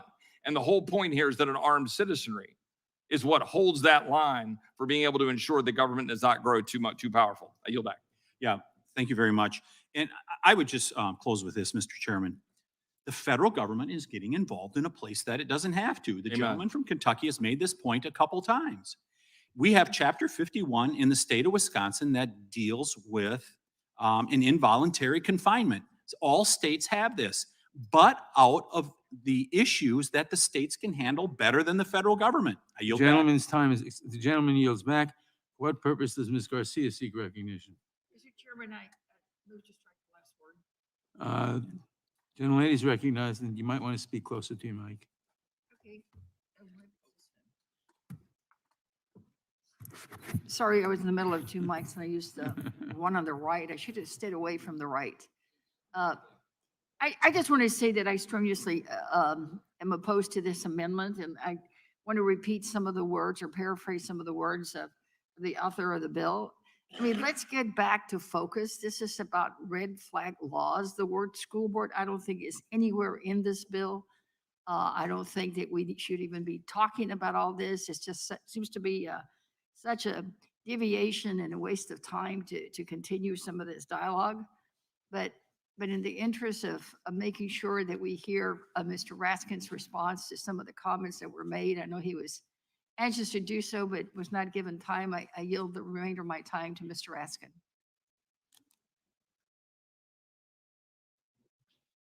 Thank you, Ms. Garcia. Look, the Second Amendment, according to the Supreme Court in the Heller decision, protects all of our right to carry a gun in self-defense, and everyone's right to possess weapons for the purposes of hunting and recreation. It is also subject, according to Justice Scalia and the majority of the Supreme Court, to reasonable regulation in the interest of public safety, the overwhelming interest in public safety. So the suggestion that there's an additional right to use a weapon to protect yourself against what you perceive as tyranny is not based in any Supreme Court precedent.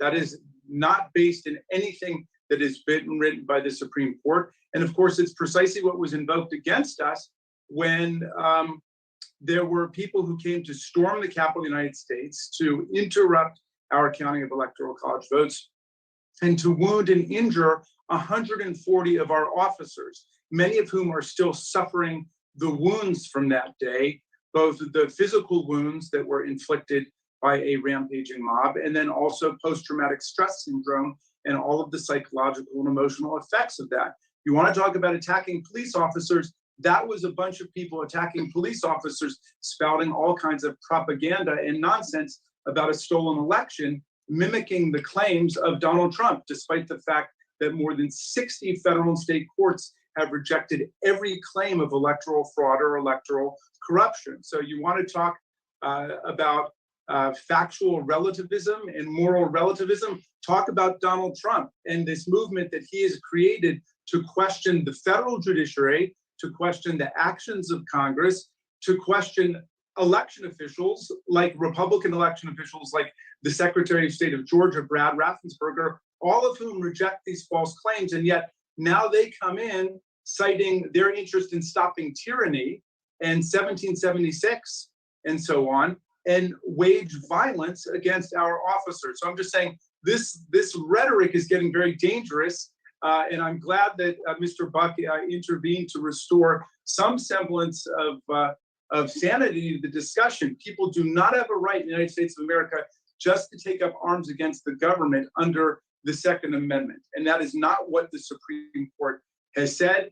And at another point, I would love to engage in an historical exegesis about what the Second Amendment is really about, because its history is very much intertwined, as I think my colleague from Texas was beginning to intimate, with the history of slavery and the attempt to make sure that state militias could put down slave insurrections in the country. But I'll yield back to you, Mr. Chairman. Would the gentlelady yield? No, reclaiming my time, I yield back to the chairman. You won't yield.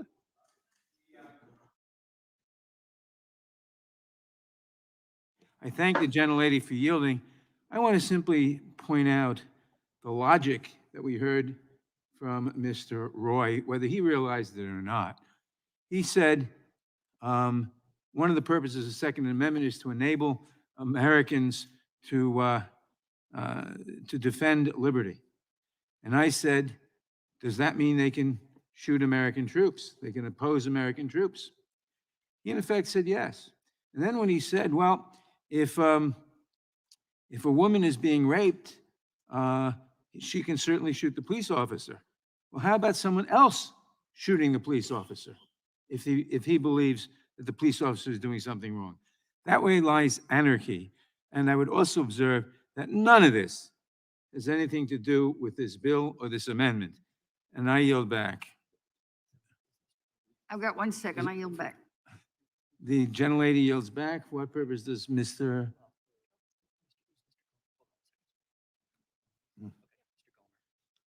For what purpose does Mr. Gomer seek recognition? Strike the last word. Gentleman is recognized. Thank you.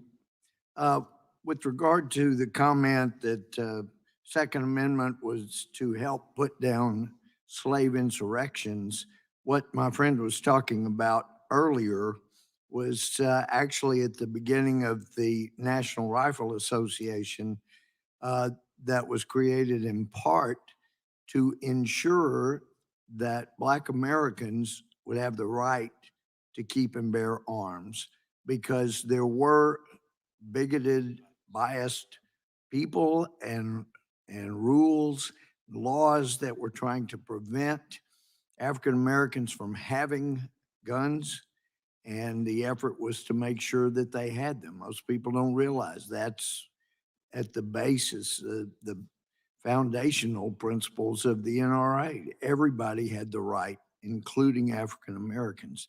So in those days, there was nobody asserting the Second Amendment more vigorously than those who were supporting Black Americans' rights to have guns.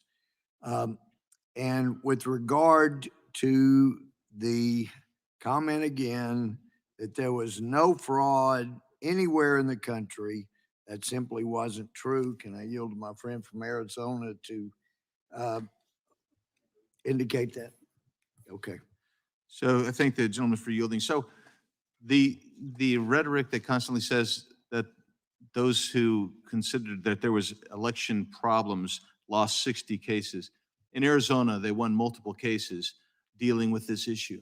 I'd encourage the gentleman from Maryland to take a look, because there were some victorious cases there. The next point I would make is when we talk about the necessity for this particular provision offered in the amendment by Mr. Fitzgerald, Mr. Tiffany has correctly put out that this has been the expansiveness of government intrusion in virtually every area of your life, and the fact that we have an attorney general that is encouraging all attorneys general to put the damper on free speech at school board meetings, including a report that came in that the Fairfax County mom who attended a Fairfax County school board confirmed that the attorney general sent feds and a helicopter to intimidate parents at that school board meeting. It leads one to understand that an ex parte proceeding where the due process takes place after the loss of rights and the effective punishment, because that's what it really is no due process at all. There is a rationale here for this particular amendment, and that is to protect people who are exercising legitimate free speech rights at school board meetings. And with that, I'll yield back to the gentleman from Texas. Thank you. And just quickly, this memo or letter from the U.S. Department of Justice, U.S. Attorney District of Montana points out the state of Montana has similar criminal laws against threatening, committing acts of violence, and it may be more appropriate that investigation, prosecution under those statutes. Well, that's exactly why we don't need the federal government rushing into local law enforcement issues, so that, say, someone in a position of power uses that power in order to flex the muscle so that his son-in-law can make vast amounts of money. You have a Fed that can come in and investigate and see if there's corruption there that needs to be dealt with legally. But when it's the feds that are engaging in potential corruption, then who gets to investigate them? I yield my remaining time to the gentleman from Colorado. I thank the gentleman from Texas for yielding, and I wanted to address a point made by the gentleman from Maryland, Mr. Raskin. Mr. Raskin, let's just be absolutely clear. Not a single gun was found in the United States Capitol on January 6th. Not a single gun was brandished in the United States by the rioters, by the people entering the Capitol. Obviously, the police had guns. But you suggest that there's some nexus between the Second Amendment and January 6th. There is no nexus. There was not an armed... No, I'm not going to yield. There was not an armed insurrection. And I appreciate you pointing out the Heller case and the individual right. Time of the gentleman has expired. I yield back. For what purpose does Ms. Sparks seek recognition? To strike the last word. Gentlelady is recognized. Thank you. I was listening to this discussion, and I grew up in totalitarian country where individuals didn't have rights, law-abiding individuals didn't have rights and didn't have rights to own guns. And that's actually the first thing that totalitarian country under Stalin did, to take people from law-abiding citizens to guns. So only two groups of people had guns. It was the police and bandits. And the Soviet government used police, and if they couldn't to suppress people, then they used bandits on people. And that is what suppression is. So this right empowers as an individual, and it's a very important right. And this is a very important discussion to have. If we talk about, red flag laws, Indiana had them since 2005, and I'm not going to point out how bad provisions of this law I think my colleagues did. We put with due processes, with proper processes, the laws, not really overreaching as this bill, not really federalizing. But unfortunately, if it would be that easy, we could prevent, crimes, but laws do not prevent crimes. We had, school shootings. We had just recently a FedEx facility shooting. So it's not going to stop, unfortunately, bad people that are going to try to do bad things. But if we're going to have a legitimate cases, we're going to help people, we have to respect constitutional right, and this bill doesn't do it. But talking about violence, if we're going to talk about violence, Indianapolis has some of the highest crime rates in the country. So definitely doesn't have this violence. But if we're going to talk about violence and anarchy, why don't we talk about what's happened in our border, drug trafficking, human trafficking, and lawlessness and anarchy on this border, which increases violence in a lot of cities. Why are we talking about not defunding the police and vaccine mandates on policemen that a lot of people now live in the police force? That is increased violence in these cities. Why are we talking about only a third of our children and can read and write by grade 10, and a lot of cities and urban communities, only tens of children can do that. That has created a lot of problems and violence. Why don't we talk about issues that really create violence and why we have this increase in violence, not trying to take rights from law-abiding citizens and suppress? Because unfortunately, our government, now FBI using warrantless surveillance, Department of Justice intimidate parents at school board meetings. We have IRS going to be collecting information people. We're becoming like a surveillance state, like a totalitarian regime. And that breaks my heart to see that. So I think we need to have a serious discussion about what we can do to reduce violence. And a lot of them actually happen in the Democrat-run cities, but we need to help them. And I represent one of the cities. I want to be helpful, but let's have serious discussion and protect rights, constitutional rights of individuals, and write these laws that don't infringe on our rights, because this is the only difference between our country and any other country in the world. That's why people want to come here. You know, we're the greatest country in the world because people have the most freedom protected by our Constitution. And the only function we legislators have, that people gave us right to be here, to protect their rights to life, liberty, and property. That is the only reason. You know, people gave us the right to be here. And we have to think, how do we protect their rights? Don't infringe on their constitutional rights. And it's extremely important discussion to have. But unfortunately, we cannot have this discussion right now because no one wants to have a serious discussion. You know, we have a lot of drama, but this is a pure infringement. And the way how this bill is written, it's infringement on people's rights. And we cannot be the government of suppression. We have to be the government of liberties and freedoms. And I hope my colleagues can work on some of this issue, how we can make sure that our future generation can experience this great country as our previous generations. And I yield back. Yeah, I yield. When the gentle lady said that in the totalitarian country she left, the only people who had guns were bandits and government, reminded me of the saying that the police can be there in minutes when seconds count. But if you look at the Democratic-controlled cities that have defunded the police, it's now hours before the police are there. I think it's ironic that in those democratically controlled cities and states, officials have released dangerous criminals back onto our streets. They've refused to prosecute crimes. They've reduced police forces. They've refused to deport criminal illegal aliens, instead releasing them back into our neighborhoods. And while doing all of this, at the same time, they seek to make it harder and riskier for law-abiding citizens to maintain the means of protecting themselves. I find that ironic, curious, and disturbing. And I thank the gentlelady for you. The time of the gentleman, whoever had of the gentleman has expired. For what purpose does Mr. Benz seek recognition? Let's strike the last word. Gentleman is recognized. Thank you, Mr. Chair. And of course, the failure of the bill is it's trampling on due process. And with that, I'll yield to Mr. Roy.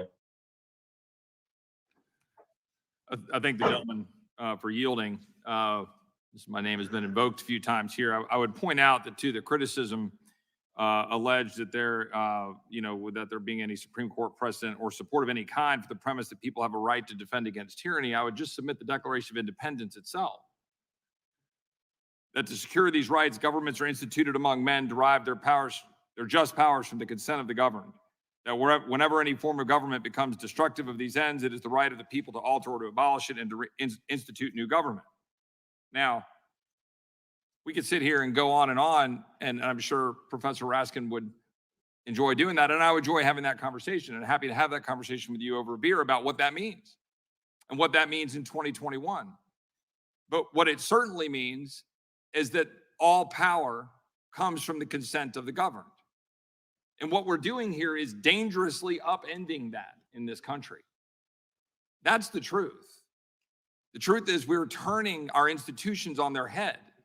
We are eliminating the confidence of the American people in our institutions.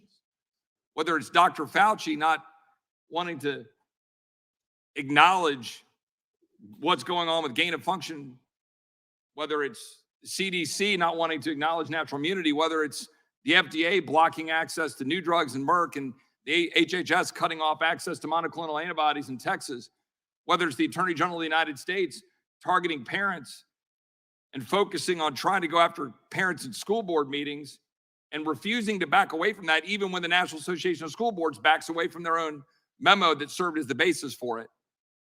Whether it's a Secretary of Homeland Security or a President of the United States who is literally refusing to willfully execute the laws of the United States on our southern border, specifically refusing to execute Title 42, Migrant Protection Protocol, do whatever it takes under the law to secure the border, to protect the citizens, and fully abandoning that. We are upending our entire order and creating a situation where you have the governor of Texas having to say he, as governor, is going to have to figure out how to defend the border of Texas. And no doubt my learned colleague from Maryland would question whether he has the authority under the Supreme Court's Arizona decision to enforce federal law when the federal government is actually abandoning its duty under the law to secure the border of the United States. But that's what's happening. It's directly what's happening. And not one of my colleagues has been able to refute that once in any of the conversations we had about that. Not once. When we've got tens of thousands of people pouring across the border, 70,000 who have been paroled or been sent out with notices to appear. And my colleagues are shaking their hand, but they can't refute it. It's literally irrefutable because of what we're seeing happen at the border. And when my colleagues talk about, oh, well, with respect to tyranny, whether or not the Second Amendment is to be used to push back on tyranny, that takes forms in a lot of different shapes. It doesn't create a right of revolution against tyranny, but what it does is empower individuals, as my colleague just explained. How about in the summer of 1965, when 20 Black Army veterans in Jonesboro, Louisiana, founded an armed community defense patrol, the Deacons for Defense of Justice, inspired by a visible public presence of boldly armed men. Black attitudes in Jonesboro began to change. Black housekeepers stopped accepting racial taunts and quit if the taunts continued. The Deacons' model spread to other Klan heartlands. In June 1966, after the attempted murder of civil rights leader James Meredith, major civil rights organizations banded together to continue the Meredith March Against Fear. As the Deacons' example demonstrates, resistance to tyranny does not have to rise to the level of state militias attempting to oust a national dictator. But what it does is it says that the people are sovereign. The people are those from whom all power emanates. And that is what my friend from Maryland knows. And he knows that. And he wants, I'm going to finish, my name has been invoked a number of times. I'm going to finish my time just to say, at the end of the day, these are important questions that we must and should wrestle with. The rule of law governs. And anybody who takes on and attacks an institution or attacks a member of law enforcement should be prosecuted to the fullest extent of the law. But at the end of the day, if the people are going to be sovereign, the Second Amendment is the strongest barrier and protection of their ability. Time of the to maintain gentleman that. has expired. I yield back. For what purpose does Ms. Dean seek recognition? I move to strike the last word. Gentlelady is recognized. Thank you, Mr. Chairman. I might be confused, but I am pretty sure we were supposed to be talking about that which would reflect anything that has to do with the worthy legislation that we are marking up today by the gentlewoman, Ms. McBath. I find this conversation incredibly shamefully a set of talking points that has literally nothing to do with this worthy legislation. Legislation that will save lives and not interfere with constitutional rights. Legislation that was crafted thoughtfully, educated in a way that is constitutional and protects constitutional rights, but would literally save lives. I find it astonishing that folks on the other side of the aisle are using this to spew misinformation, disinformation that is not germane to the bill whatsoever. I am not sure what school board decisions, as I read from this amendment, have anything to do with the red flag laws that we are trying to pass that would simply save lives. Families need this tool. It is shocking to me. And with that, Mr. Chairman, I yield to the gentlelady, Ms. Jackson Lee. Let me thank the gentlelady for yielding. And I guess I'm always defensive on the great work of the Judiciary Committee under Chairman Nadler, and privileged to be the chair of the Subcommittee on Crime and the great work that has come under the subcommittee as it relates to criminal justice reform, which really stuns me. My good friend from Texas, I'm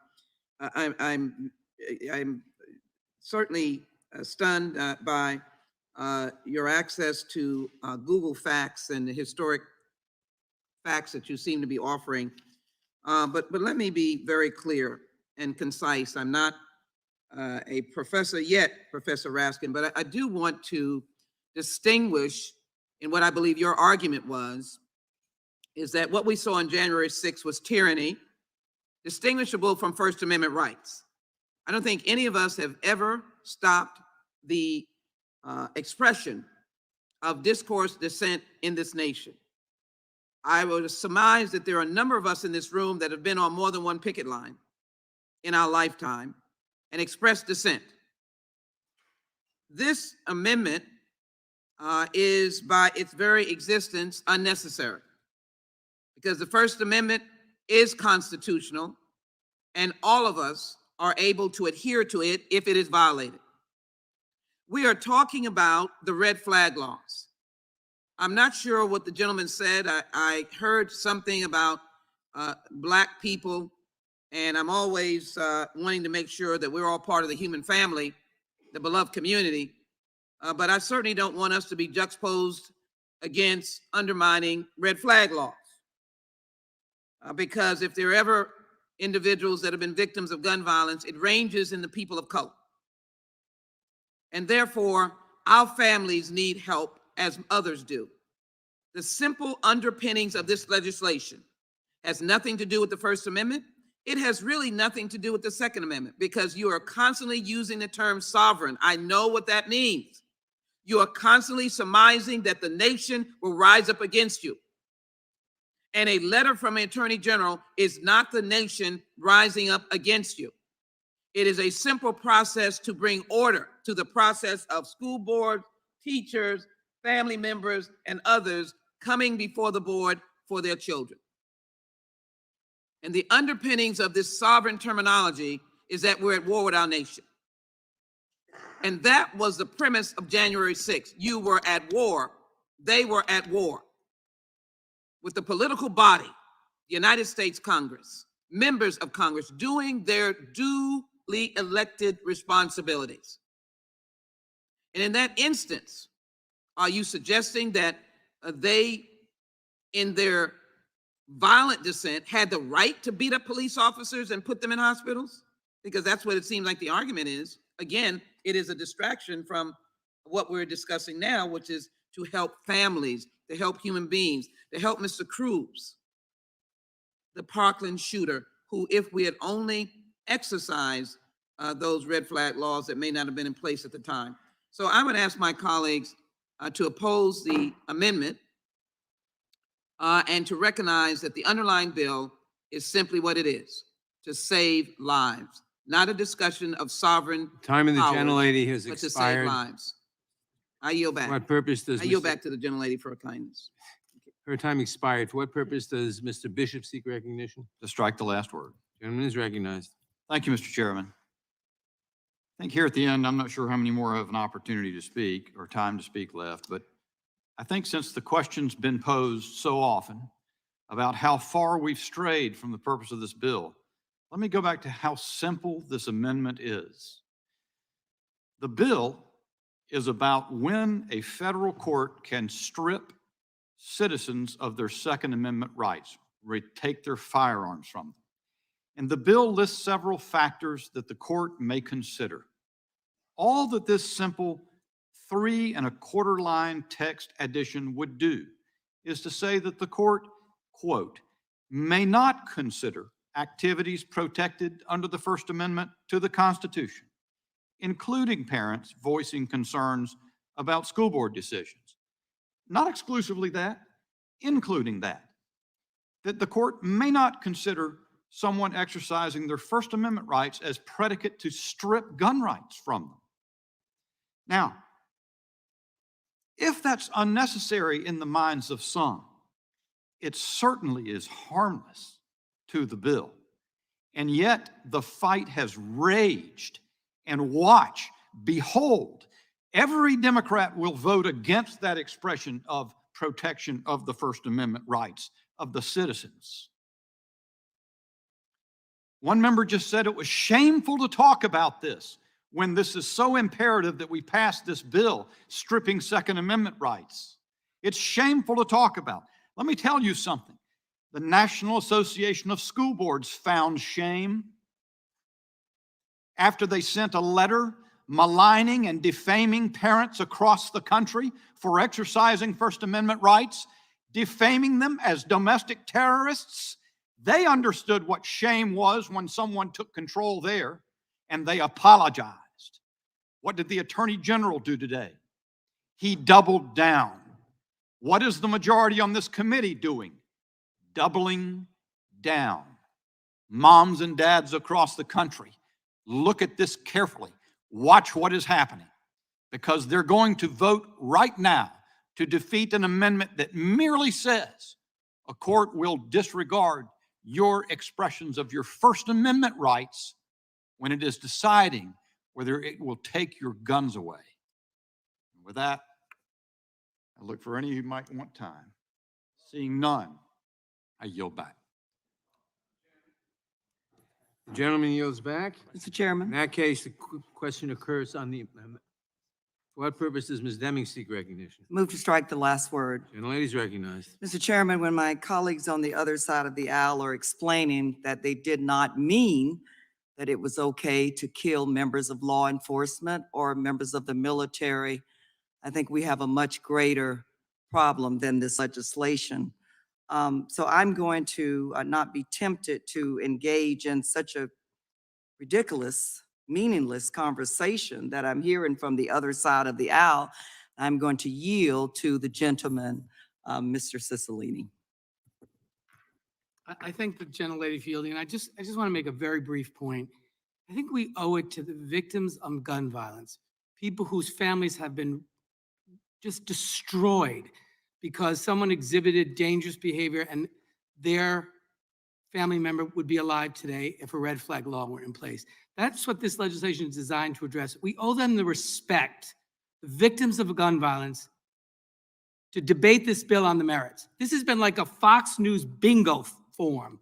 Election fraud, Dr. Fauci, border activity, defunding the police, socialism, trans bathrooms, and parents at school board meetings. Bingo! You hit it was a potpourri of every crazy talking point. Let's get back to this bill. Let's show the sponsor the respect that the victims of gun violence deserve in this country. Either support it or oppose it on the merits. Stop talking about all this nonsense and focus on the legislation. I yield back to Ms. Demings and thank her for the time. Thank you so much, Mrs. Cicilline. Mr. Raskin, I will yield to you if you would like the time. Well, thanks to the gentle lady. I would just echo my colleague in saying we have seen nothing but a succession of distractions and diversions from a very serious legislation that our colleague from Florida has brought forward. This is working in 19 states. It's working in the District of Columbia. There are a lot of people who have engaged in gun violence who have given a tip-off to the people around them, to members of their family, and this simply extends this policy to say that those people can go to court to demonstrate, if they can show with probable cause, that the person is a danger to themselves or to someone else. And yet, inevitably, it has become an occasion for a series of Fox News talking points. Yeah, I'm just sorry that the legislative process has been degraded in this way, and I yield back to you. Mr. Chairman, I yield back. Chairman. The gentlelady yields back. For what purpose does Mr. Shabbat seek recognition? Move to strike the last word, Mr. Chairman. The gentleman is recognized. Thank you, Mr. Chairman. I want to thank the gentleman from Wisconsin for offering what I think is really a common sense amendment that everybody ought to support, although I know none of my Democratic colleagues will do that. But, what it essentially says is that you can't take away somebody's Second Amendment right for merely exercising their First Amendment right. And in this case, of course, it's exercising that First Amendment right at the school board meeting.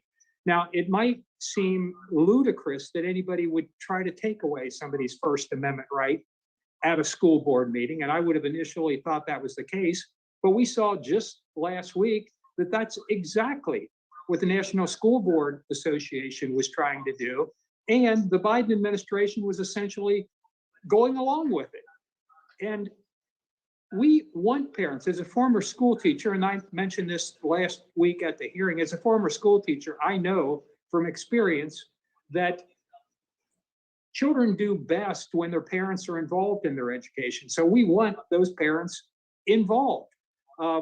We don't want to prosecute them. We don't want them to be held responsible or liable for merely speaking out on an issue that they care about their kids' education. And the logical place oftentimes to do that is at a school board meeting. That's been happening for years across this country.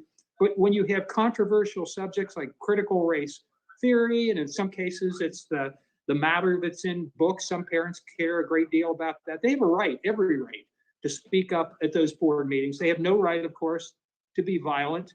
And if they're violent, local law enforcement can handle that. We don't need the federal government. We don't need the FBI. We don't need the Justice Department using, for example, the Patriot Act to go after those parents and to try to cut off their First Amendment rights by essentially declaring them domestic terrorists.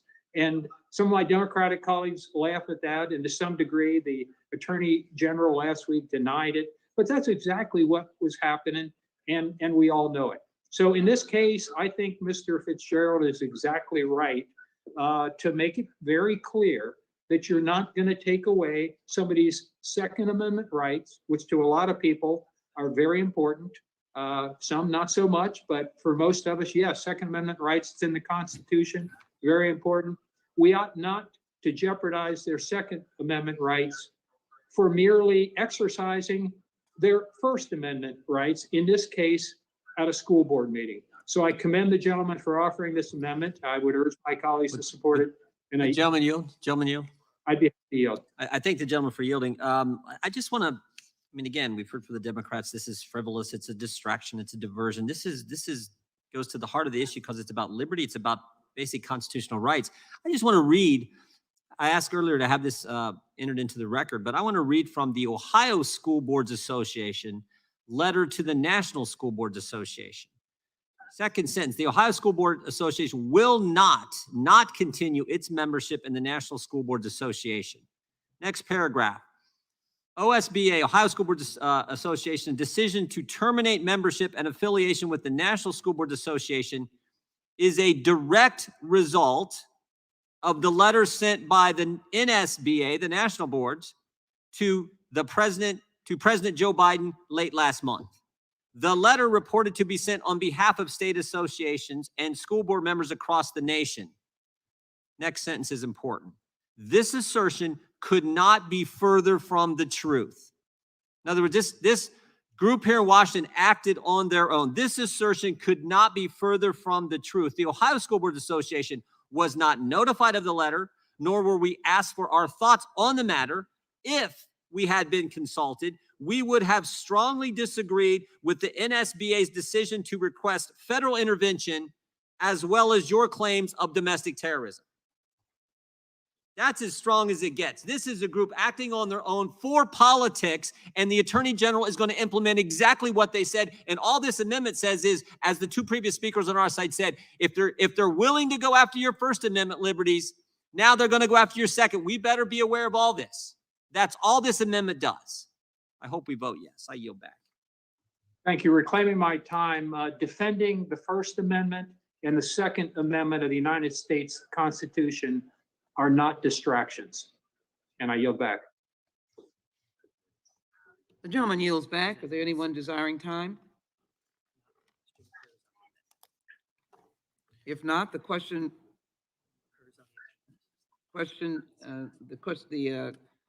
occurs on the amendment. All those in favor say aye. Aye. All those opposed, no. All those opposed, no. No. No. No. No. No. Opinion of the chair, the noes have it. Madam Chair, could I get the yeas and nays on that, please? A recorded vote, the yeas and nays are requested. The clerk will call the roll. Mr. Nadler? Ms. Lofgren? No. Ms. Lofgren votes no.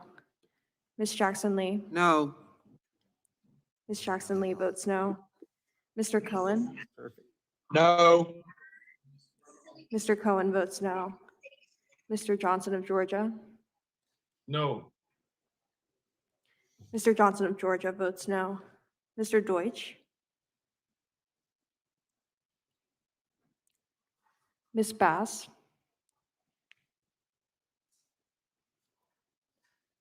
Mr. Jeffries.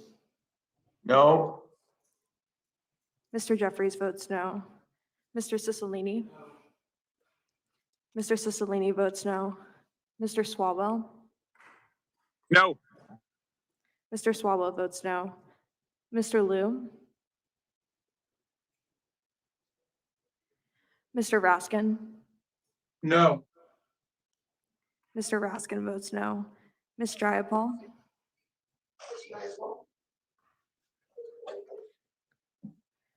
Ms. Dimmings.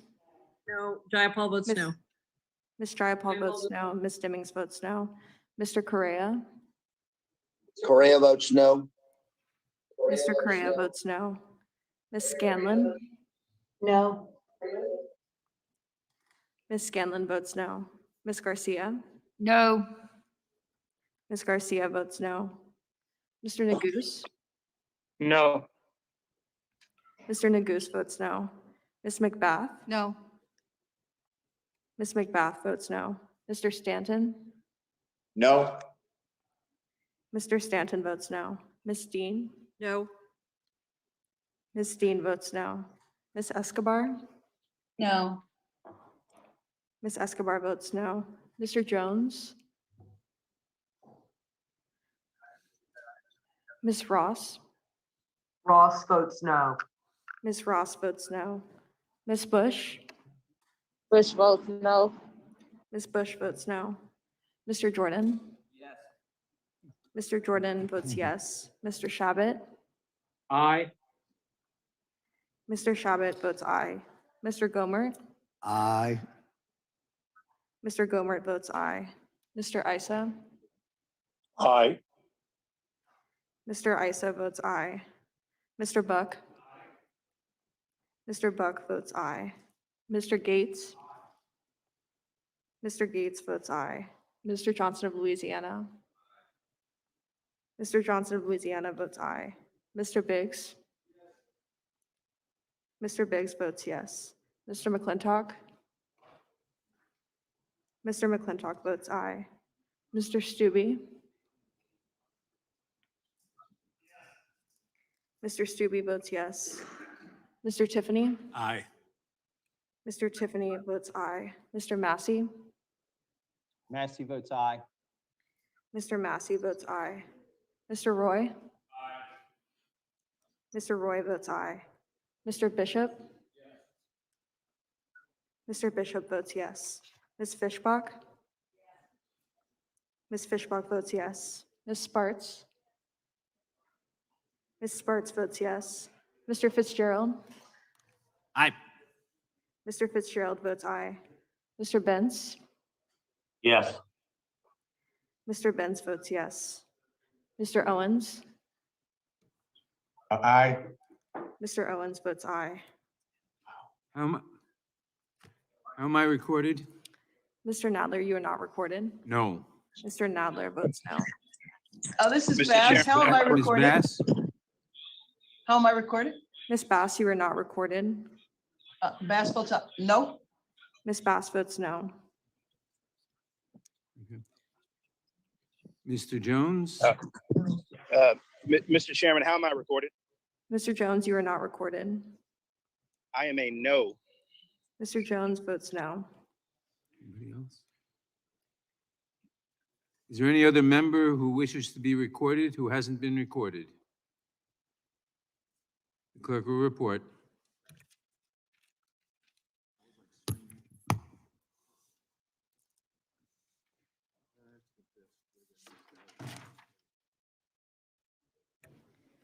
Mr. Chairman, there are 19 ayes and 23 noes. The amendment is not agreed to. Are there any other amendments to the amendment nature? Mr. Chairman. For what purpose does Ms. Jackson Lee seek recognition?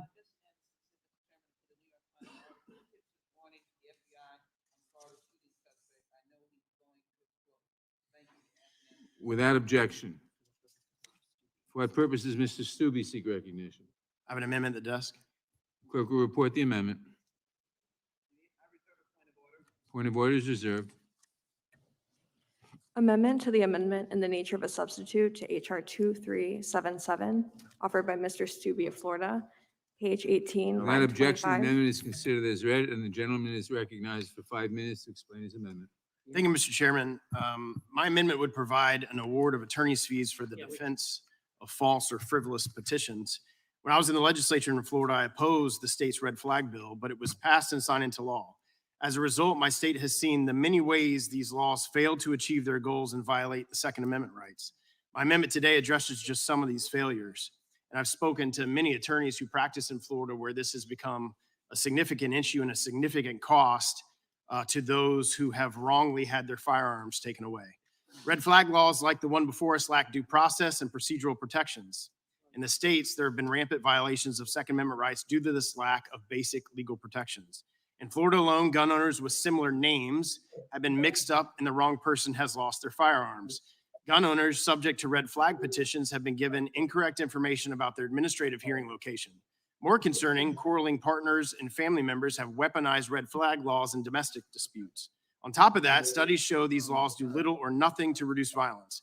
A study by the Crime Prevention Research Center found that red flag laws had no significant impact on murder, suicide, the number of people killed in mass public shootings, robbery, aggravated assault, or burglary. I'd also ask for unanimous consent to enter into the record, do red flag laws save lives or reduce crime? By John Lott and Carlisle Moody. Additionally, Without objection. Thank you. Additionally, there are already mental health statutes on the books, especially in Florida, like the Baker Act, that better address potentially dangerous individuals while also providing appropriate procedural protections. My amendment should be common sense for all of my colleagues, whether they support or oppose the underlying bill. It simply allows for an attorney's fee award in response to a false or frivolous petition. The underlying bill drags average American gun owners into court to defend their constitutional rights against government infringement, and it does so without paid access to counsel at the proceedings. Additionally, while this bill does create penalties for anyone who files false or frivolous petitions, I remain doubtful that left-leaning law enforcement agencies like our current DOJ would ever apply these penalties and prosecute anyone. My amendment would provide an avenue for some gun owners to get reimbursed for the cost of counsel at sham red flag hearings. Some of the attorneys that I've spoken to in Florida that have handled these cases have said that it costs upwards to about $10,000 in attorney's fees for petitioners to get their guns back. If an agency takes and confiscates a firearm wrongly, the individual has to then petition the court because a lot of these law enforcement agencies are not willing to give back firearms without a court order. My amendment would provide an avenue for some gun owners to get reimbursed for the cost of counsel at sham red flag hearings.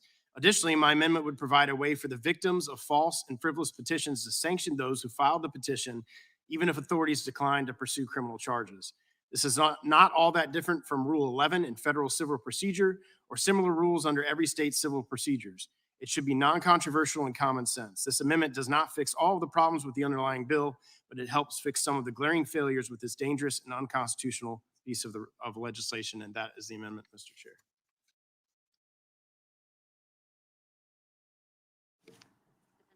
Gentleman yields back. I recognize myself in opposition to the amendment. If you will look at page 18 of the bill, it reads as follows. Penalty for false reporting or frivolous petitions: an individual who knowingly submits materially false information to the court in a petition for a federal extremist protection order under this section, or who knowingly files such a petition that is frivolous, unreasonable, or without foundation, shall be fined not more than $5,000 or imprisoned not more than 5 years, or both.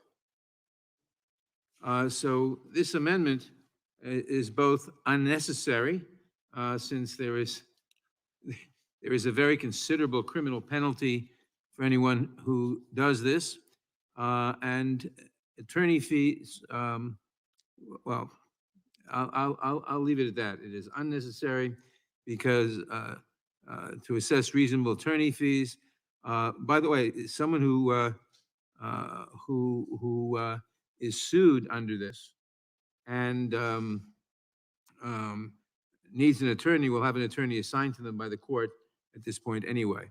So I oppose this amendment as completely unnecessary.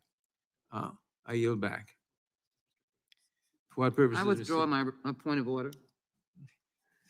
Point of order was withdrawn. I yielded back. For what purpose does Mr. Biggs seek recognition? Move to strike the last word. Gentleman is recognized. Thank you. The problem with the logic of the chair is that while this has a deterrent facility in it by criminalizing or providing a penalty for someone who raises a frivolous or false claim, it doesn't restore the victim in this instance. And the victim would be the one who is the victim of the fraudulent or false claim.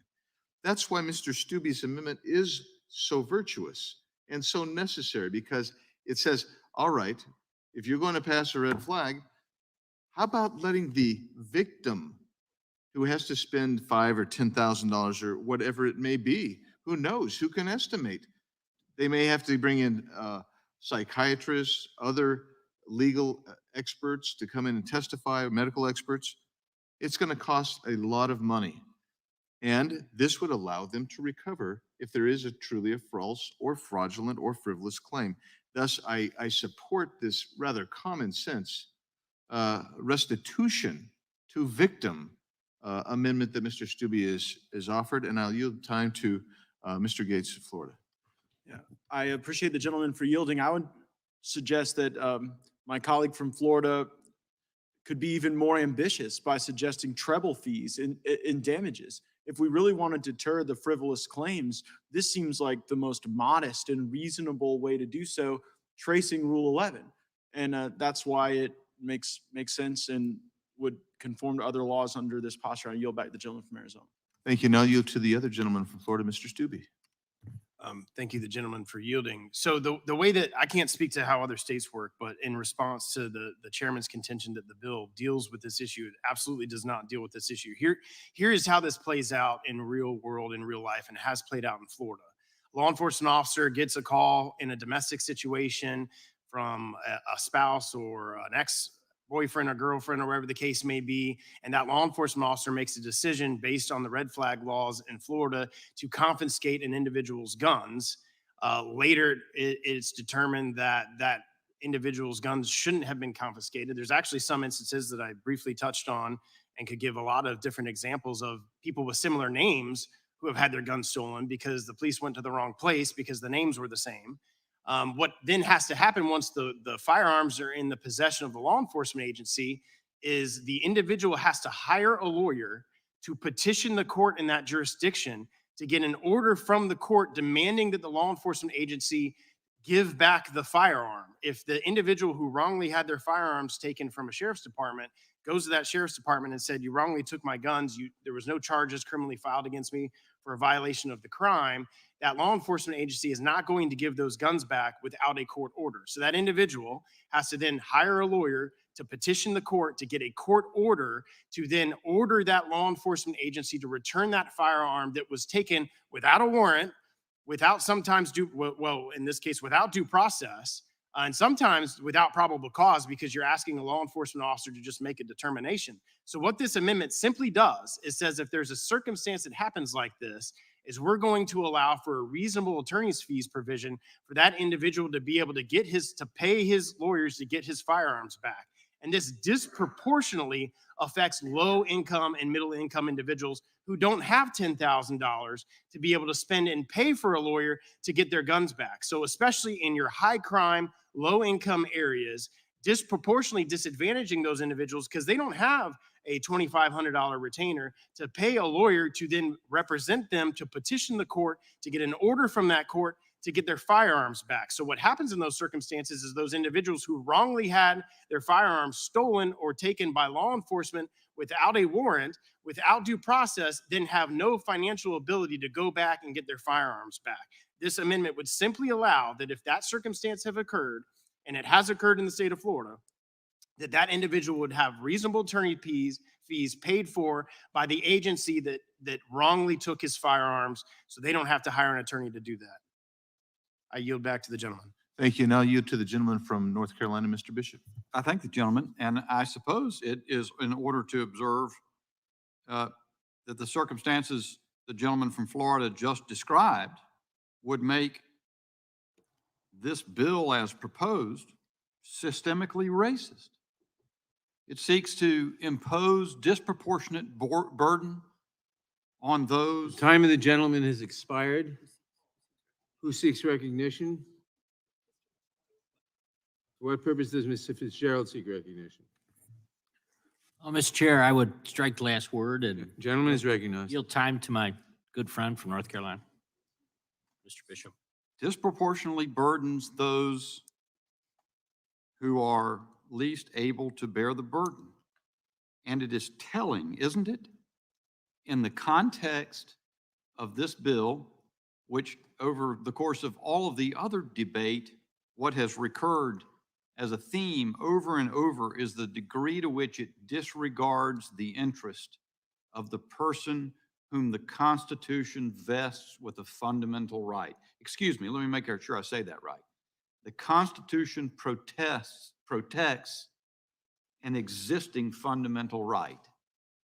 And over, that is disregarded. So when the chairman says he opposes the amendment because this is fully provided for, unnecessary, because prison time or a fine will inure to the benefit of the state.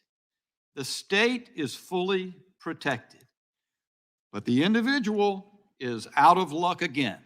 What do you know? I yield back to the gentleman from Wisconsin. Reclaiming my time. The other thing I just offer some perspective on is that not only are the costs associated with this, as Mr. Stubbe has laid out, I think very well, but in Wisconsin, I went through this in the 90s, and it was related to any domestic abuse cases where it was in statute that it basically said those firearms must be turned over. And I think a lot of members, when they think about this situation, they're thinking about one firearm. They might be thinking about a pistol or a revolver that individual has. But I know in my district, in the 5th Congressional in Wisconsin, and throughout the state, I'm not exaggerating when I tell you that there are many people, constituents of mine, who are sportsmen, who also do target shooting, who use firearms in a number of different ways. They may have 100 firearms in a safe, locked up securely in their home. Now, there has to be some place to move those firearms for a temporary amount of time, as the statute would prescribe. And I know what happened in Wisconsin. Many of the sheriffs, they didn't want to touch them. They didn't want their hands on these individual guns and rifles because they would have to accept the liability for the care of those and the storage of those. If you think about that, what's a sheriff going to do with those individual firearms? What's a chief of police going to do with them? So what happened was the judge started to order that they be turned to another family member. And it created chaos. It created a mess. So my point is, I think there's a lot of long range and other ancillary items associated with this that I don't know that it's really been thought through. And it's another reason I think to support this and any other amendments that would modify what I think is obviously an extreme overreach. And I would yield back. Gentleman yields back. Does anyone else seek recognition? In that case, the question occurs on the amendment. All in favor say aye. Aye. Opposed, no? No. No. In the opinion of the chair, in the opinion of the chair, the noes have it. As for a recorded vote. The recorded vote is requested. The clerk will call the roll. Mr. Nadler? No. Mr. Nadler votes no. Ms. Lofgren? No. Ms. Lofgren votes no. Ms. Jackson Lee. Ms. Jackson Lee votes no. Mr. Cohen. Mr. Cohen. Mr. Johnson of Georgia. No. Mr. Johnson of Georgia votes no. Mr. Deutsch. Ms. Bass. No. Ms. Bass votes no. Mr. Jeffries.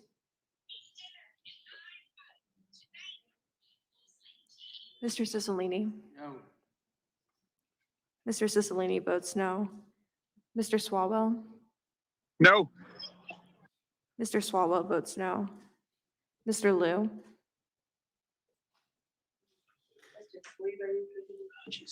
Mr. Raskin. No. Mr. Raskin votes no. Ms. Jayapal. No. Ms. Jayapal votes no. Ms. Dimmings. Ms. Dimmings votes no. Mr. Correa. Correa votes no. Mr. Correa votes no. Ms. Scanlon. No. Here. Ms. Scanlon votes no. Ms. Garcia. No. Ms. Garcia votes no. Mr. Nagus. No. Mr. Nagus votes no. Ms. McBath. No. Ms. McBath votes no. Mr. Stanton. No. Mr. Stanton votes no. Ms. Dean. No. Ms. Dean votes no. Ms. Escobar. No. Ms. Escobar votes no. Mr. Jones. Ms. Ross.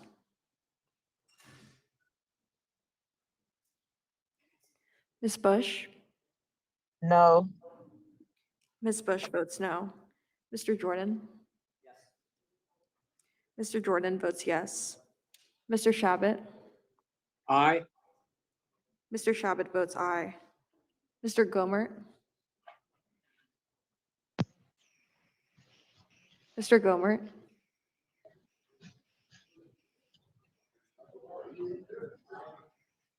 Mr. Gomert votes aye. Mr. Isa. Mr. Buck. Aye. Mr. Buck votes aye. Mr. Gates. Mr. Gates votes aye. Mr. Johnson of Louisiana. Mr. Johnson of Louisiana votes aye. Mr. Biggs. Mr. Biggs votes aye. Mr. McClintock. Mr. McClintock votes aye. Mr. Stubbe. Mr. Stubbe votes yes. Mr. Tiffany. Aye. Mr. Tiffany votes aye. Mr. Massey. Mr. Massey. Massey votes aye. Mr. Massey votes aye. Mr. Roy. Mr. Roy votes aye. Mr. Bishop. Mr. Bishop votes yes. Ms. Fishbach. Am I recorded? Yes. Ms. Mr. Chairman, Fishbach votes yes. how am I recorded? Ms. Sparts. Members should wait till the end of the roll call to ask how they recorded. Mr. Fitzgerald. Mr. Fitzgerald votes aye. Mr. Benz. Mr. Benz votes yes. Mr. Benz votes yes. Mr. Owens. Owens, aye. Mr. Owens votes aye. Mr. Jeffries? Jeffries votes no. Mr. Jeffries votes no. Mr. Deutsch? Mr. Deutsch votes no. I think that's. Mr. Cohen?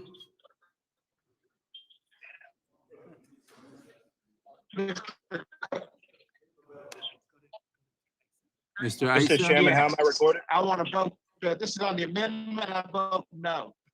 Mr. Cohen votes no. Mr. Isa? Thank you, Mr. Chairman. Yes, please. Mr. Isa votes yes. Mr. Jones? Mr. Jones is a no.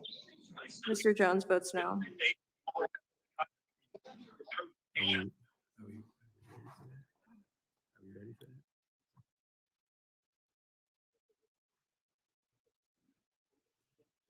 Are there any other members who wish to be recorded who haven't been recorded? The clerk will report.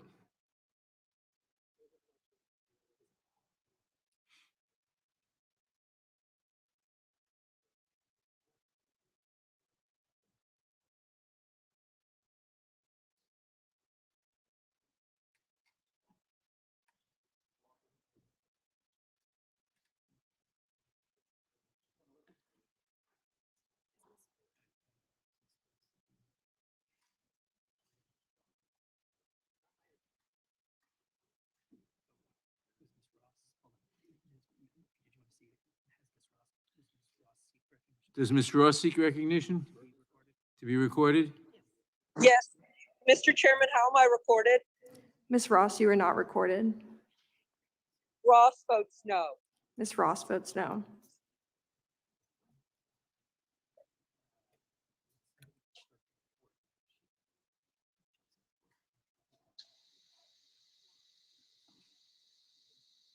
You got everybody? The clerk will report.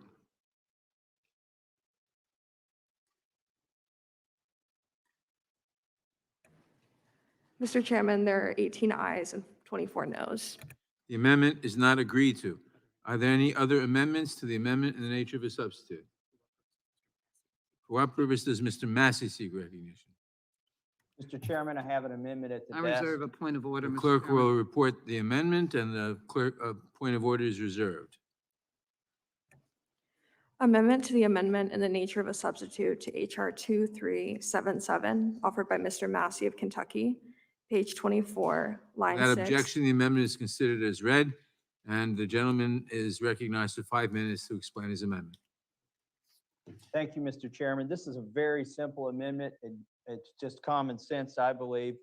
The underlying bill itself has an annual reporting requirement to report on the number of red flag orders or extreme risk protection orders by race, ethnicity, national origin, sex, gender, age, disability, and English language proficiency. I presume this report is required in the bill to make sure that there are not racial disparities in the right to bear arms as a consequence of these red flag laws. And it's right to include these reports in the underlying bill. And so therefore, it would also be correct and advisable to have this same report issued by the Attorney General on the National Instant Criminal Background Check System. So what my amendment does is it says, in addition to issuing this annual report on the various effects across race, ethnicity, sex, age, disability, in addition to doing that for the red flag laws, that we should do that for the NICS, the National Instant Background Check System, to make sure that we don't have racial disparities there. Now, we already actually know there are racial disparities there. The data that we have shows that African-American males are 3 times more likely to be denied the purchase of a firearm at the first point of the check, and falsely, in fact. And the same, and Hispanic males are twice as likely with respect to Caucasian males to be falsely denied in the NICS instant background check system. So we need to get these numbers. We need to figure out how this is happening and how to keep it from happening. And I'm afraid it's probably going to happen in the red flag laws. So it's right that the underlying bill has this report in the red flag laws, but we also need to have the same report in the NICS report. There's one other thing that my amendment does. The categories that are listed for red flag laws in the report include race, ethnicity, national origin, sex, gender, age, disability, and English language proficiency. But I think it should also include average annual income. as Mr. Stube wisely pointed out, and that his amendment sought to fix, these things, every one of these laws has a disparate effect and impact on low-income individuals, regardless of race or ethnicity or sex. The threshold that is required, you have to upfront the money, you have to try to take time away from work, even if there was no money involved and no lawyers involved and no filing fees. Just the time away from work is an opportunity cost that many low-income individuals cannot afford. So I think we should also include average annual income as a category in these reports, both for red flag laws and for the NICS report. And with that, I will yield back the balance of my time. Mr. Chairman. Does the gentlelady insist on her point of order? Mr. Chairman, I do insist on my point of order. The report requested is not germane. It is dealing with the NICS on a very broad question of a myriad of demographic factors. I do appreciate the gentleman's concern about race, and I hope that we'll have an opportunity to discuss other race-based discrimination. But in the instance of this legislation, this is about red flag laws. It is not about the extensive report under NICS. And so I insist on my point of order, Mr. Chairman. I agree with the point of order. I will point, the NICS report is beyond the scope of the bill and therefore is out of order. The first two amendments, however, the first two parts of the amendment, however, inserting average annual income are in order, and I would accept them if the gentleman, I would accept them as amendments if the gentleman would agree to separate. I will agree to withdraw this amendment and substitute another amendment that should also be at the desk, which includes the two provisions that the chairman has agreed to include, which would insert average annual income as a reporting category. Would it do anything else? All right. I would like. Fine. I'm sorry. The amendment is withdrawn. The clerk will report the next amendment. Point of order is reserved.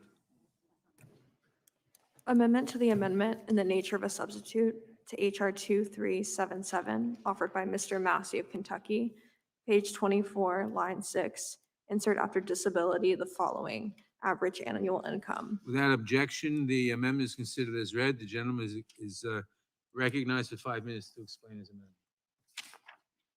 This amendment is very simple. Look, the underlying bill includes reports based on race, ethnicity, national origin, sex, gender, age, disability, average annual, English language proficiency. This would add average annual income as a reporting category. And that is necessary, just like the other categories are necessary. We know in the NICS background check system. Would the gentleman yield? I would yield to the chairman. We will accept this amendment. We have no reason to oppose it. We will accept this amendment. I withdraw my Well, point the of order. point of order is withdrawn. Chairman, if you. Point of order is withdrawn, and we accept the amendment. Well, they say when you have the sale, quit selling, but I'd like to keep selling if I may. Gentleman has the floor. All right, reclaiming my time. I think this is an important category to include, and I appreciate the chairman recognizing that. The reason these reports are important, and the reason that I think we also need these reports for the instant background check system is we do know there is racial disparity in the application of this law. It's not intended, but there are things that could be done to prevent the racial disparity, like in the instant background check system. We could use something other than similar spelling of names and similar birthdays to check. And all of these laws have underlying implications. The ramifications are that they are racially disparate in the outcomes. They are going to be disparate also in the outcomes for income. And these are some of the most regressive laws that we can put on the books. It's especially concerning because this is a fundamental constitutional right as ruled by the Supreme Court and is laid out by founding fathers. And your income should have no effect on your ability to keep and bear arms. When we see fees charged, for instance, to get a concealed carry permit, if you have a state that has a fee that's $100 or more, we see that concealed carry permits are issued far less frequently, not to the people who can afford it, but to the people who can't afford it. So income disparity is a very important category, and I'm glad that the chairman recognizes the importance of reporting this, and I hope that what they will find out, of course, I hope this bill does not pass. I'm going to vote against it, but I hope what we find out from these reports will tell us that these laws have a racial and income disparity in terms of their application. And I yield back the balance of my time. The gentleman yields back. I hope we can go to a vote. All those in favor say aye. Aye. Aye. Opposed, nay. The ayes have it, and I hope no one will call a roll call vote. The amendment is agreed to. Are there any further amendments to the amendment in nature of a substitute? Mr. Chairman, For what purpose does Mr. Stube seek recognition? I have an amendment at the desk. Gentlemen, the clerk will report the amendment. Reserve a point of order, Mr. Point Chairman. of order is reserved. Amendment to the amendment in the nature of a substitute to HR 2377, offered by Mr. Stube of Florida. Page 6, line 17. Without objection, the I amendment reserve a is point of order. Without objection, the amendment is considered as read, and the gentleman is recognized for 5 minutes to explain his amendment. Thank you, Mr. Chairman. Under this bill, without even alleging any criminal activity, someone can have an individual's firearms and ammunition confiscated. The current evidentiary standard to obtain an ex parte order in this bill is probable cause. Probable cause is an unbelievably low standard to deprive an individual of his or her constitutional rights without an allegation of criminal activity or an opportunity to be heard. This amendment would raise every evidentiary standard from probable cause and clear and convincing to beyond a reasonable doubt. If we're going to deprive an individual of their constitutional rights without an allegation of criminal activity or an opportunity to be heard, then the highest evidentiary standard should be applied in this bill. That is the amendment. I yield back. The gentleman yields back. I will, does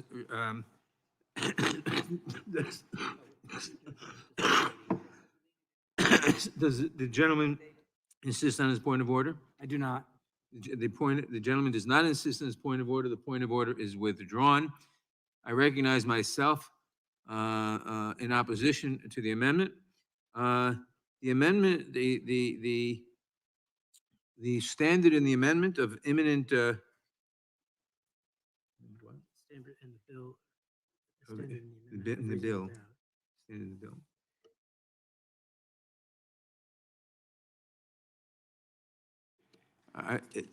I believe the existing standards in the bill are adequate, and we do not need to add these standards and the content of this amendment and make the bill more complicated.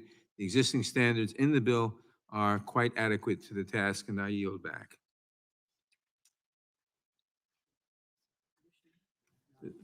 Does anyone else seek recognition? For what purpose does Mr. Issa seek recognition? Chairman, I move to strike the last word. Gentleman is recognized. I just came back from Foreign Affairs Committee and I felt obligated to update the chairman. For whatever reason, the interpretation of the attending physician not only is not the same in the U.S. Senate, where on the floor they're not wearing masks, but I was in Foreign Affairs. None of the witnesses sitting almost in identical positions to the three staff here wore masks during the entire hearing. I might suggest strongly that we again go back to the attending physician for an opinion, because there doesn't seem to be uniformity between the House and the Senate or from committee to committee.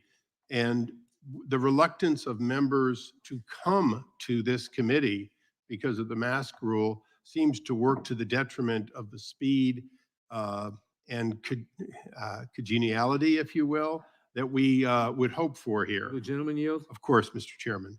We will be happy to consult the attending physician again. I wasn't aware of the disparity of the difference with the Senate. We'll be happy to consult with the attending physician again, but meanwhile, it's incumbent on everyone in this committee, unless they want to appear virtually, but everyone in this committee who's here to wear masks. And as I said, I will not recognize anyone who doesn't.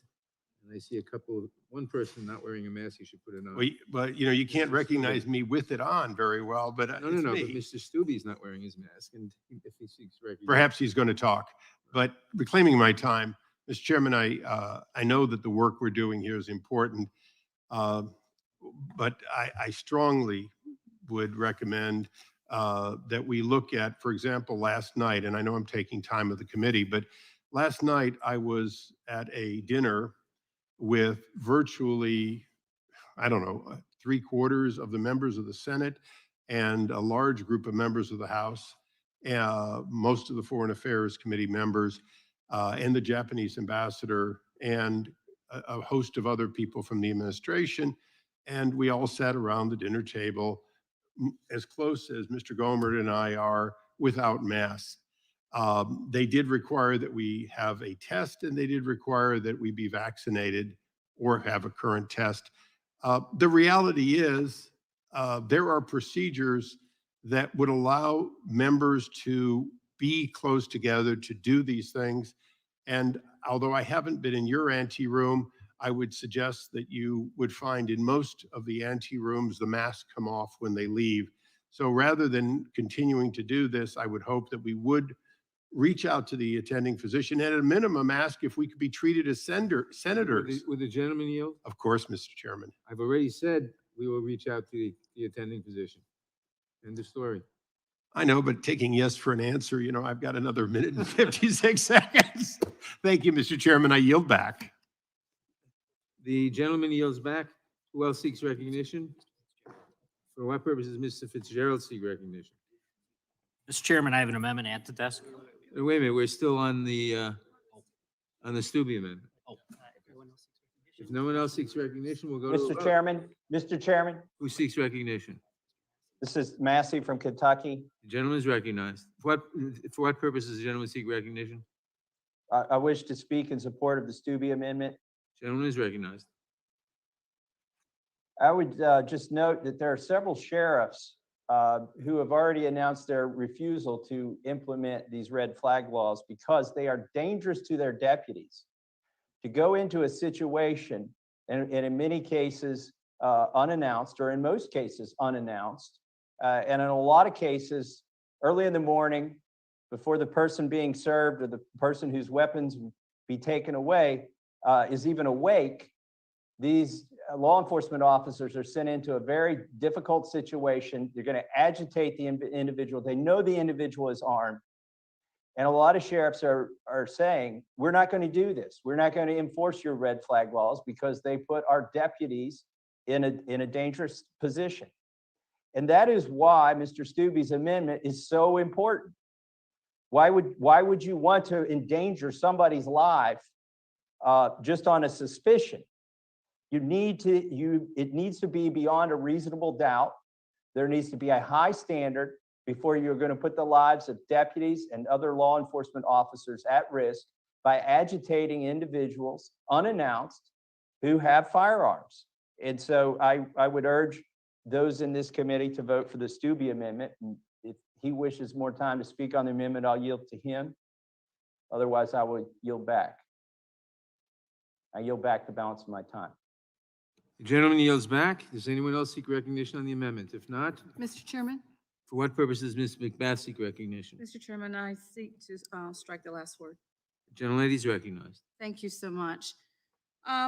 This bill establishes firm due process protections for respondents. Both the short-term and long-term orders require a high standard of proof. This bill has significant due process protections in the ex parte proceeding. Ex parte orders require a showing of probable cause, and probable cause is a standard that we must use for other meaningful law enforcement actions, such as allowing law enforcement officers to obtain a warrant, allowing them to arrest an individual, and allowing them to search a person or property. But there are also additional protections, and I want to let you know, if you're reading this bill, there must be a signed and sworn affidavit A judge is involved to make the determination of whether the standards are met. The order must be necessary to prevent that harm, and the risk must be imminent. So once again, there are systems, there are processes that are put in place to protect the system of due process. Please read the bill. Let's not try to add anything else extraneous to it. This is a good piece of legislation that saves lives. Would the And I gentleman, yield back. would the gentlelady yield? Yes, I yield to my colleague from Texas.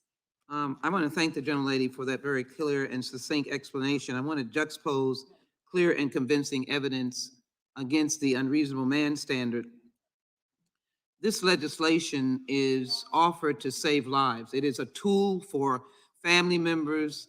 It is a tool for people who feel threatened or in danger, people whose life may be at a moment's edge of being lost because some person in desperate need or in desperate need of intervention, desperate need because of intended violence, desperate need because of intended frustration, seeking the only relief they think they can have at the hands of a gun.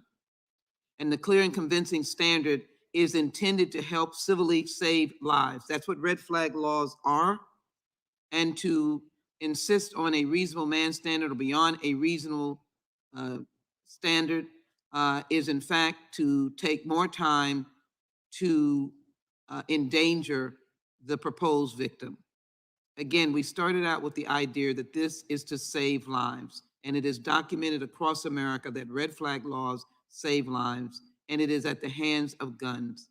It is not to take guns away, it is to save lives. I thank the gentlelady for yielding, and I yield back to the gentlelady.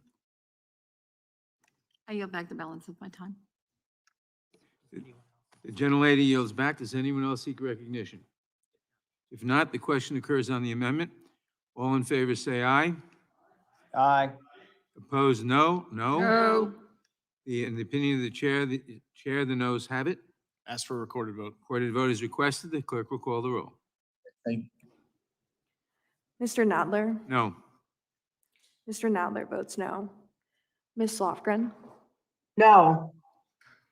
Ms. Lofgren votes no. Ms. Jackson-Lee?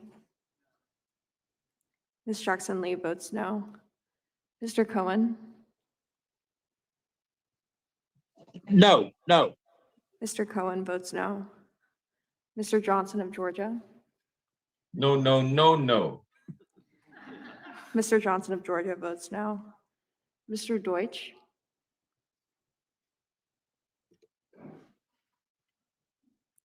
Ms. Bass?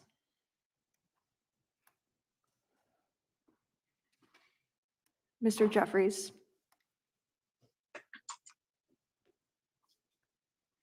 Mr. Cicilline? No.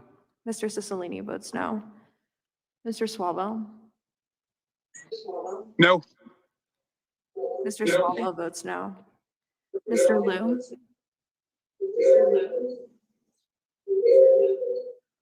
Mr. Raskin? No. Mr. Raskin votes no. Ms. Jayapal? No. Ms. Jayapal votes no. Ms. Stimmings? Ms. Stimmings votes no. Mr. Correa? Correa votes no. Mr. Correa votes no. Ms. Scanlon? Ms. Scanlon? No. Ms. Scanlon votes no. Ms. Garcia? No. Ms. Garcia votes no. Mr. Neguse? No. Mr. Neguse votes no.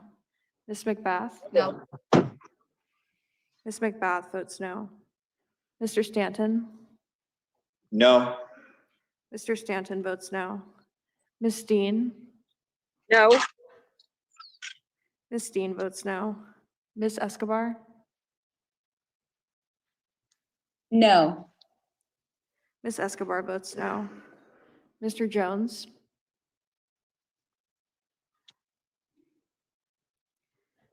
Ms. Ross? Ross votes no. Ms. Ross votes no. Ms. Bush? Bush votes no. Ms. Bush votes no. Mr. Jordan?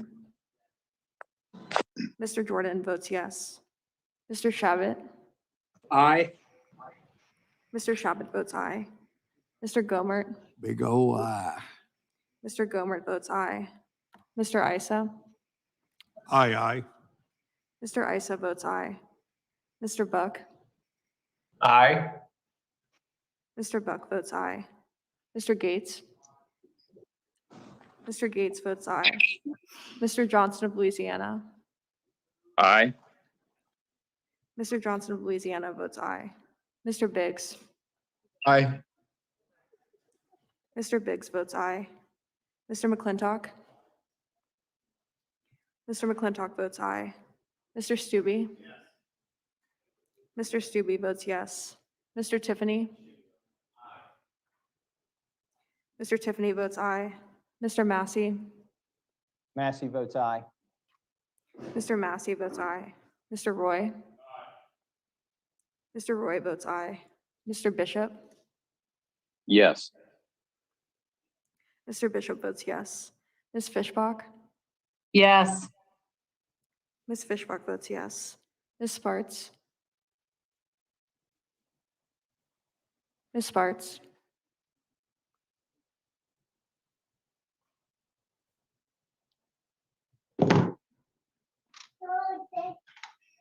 Ms. Sparts? Ms. Sparts, we cannot hear you.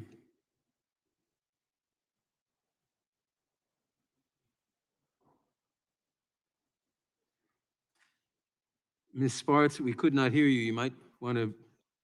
Can you hear me now? Sparks Yes. votes yes. Ms. Sparts votes yes. Mr. Fitzgerald? I, Mr. Fitzgerald votes aye. Mr. Benz? Yes. Mr. Benz votes yes. Mr. Owens? Owens, aye. Mr. Owens votes aye. How am I recorded? This is Bass. Ms. Bass, you were not recorded. Bass votes no. Ms. Bass votes. How am I recorded? Mr. Jeffries, you were not recorded. Jeffries votes no. Mr. Jeffries votes no. Mr. Chairman, how am I recorded? Mr. Jones, you were not recorded. Mr. Jones votes no. Mr. Jones votes no.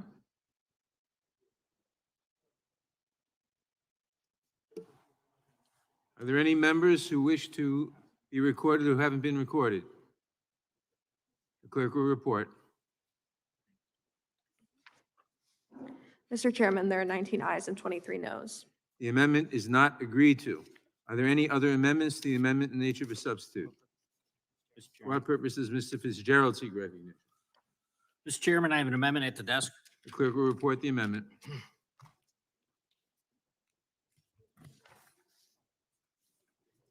Amendment to the amendment in the nature of a substitute to HR 2377, offered by Mr. Fitzgerald of Wisconsin, page 12, line 4. Without strike- objection, the Is amendment. there will a be point of order, considered- Mr. Chairman? Without objection, the amendment will be considered as read. The gentleman is recognized for 5 minutes to explain his amendment, and a point of order is reserved. Mr. Chairman, as I mentioned with my previous amendment, this bill is an unconstitutional red flag law that infringes on the Second Amendment rights while depriving Americans of due process. I do not believe it is possible to draft a red flag law that will hold up to the constitutional scrutiny if it were to come before the Supreme Court. However, it would be unconscionable to let this bill move forward without protecting our service members. We've already seen the other side baselessly accuse members of the military of holding extremist views. The problem is the other side frequently considers anything they disagree with as extremist. Further, the VA has used a patient flag system to identify difficult or non-compliant patients they classify as threats. Veterans often are not notified that they are on this list and have no recourse to appeal. My amendment would protect veterans against this blatant discrimination by prohibiting military service from being considered as a risk factor under this legislation. I urge my colleagues to support this amendment, support our veterans, and I yield back.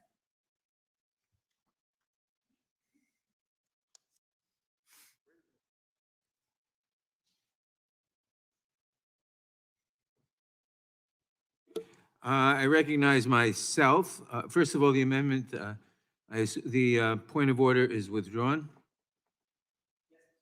Point of order is withdrawn. I recognize myself. This is something we would consider going forward. We're not prepared to do this today. We may very well do it before the bill goes to the floor. And if the gentleman will withdraw the amendment, we will work with him on the way to the floor. Now yield to the gentleman.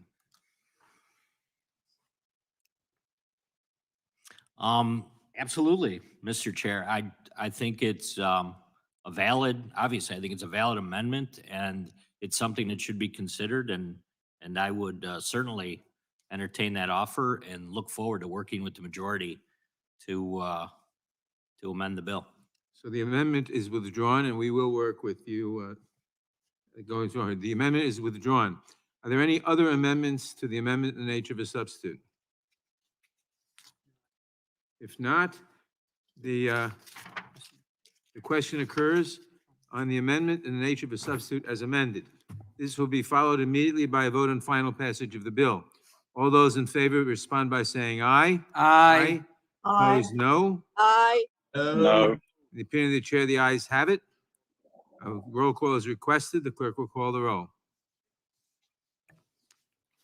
Mr. Nadler. Aye.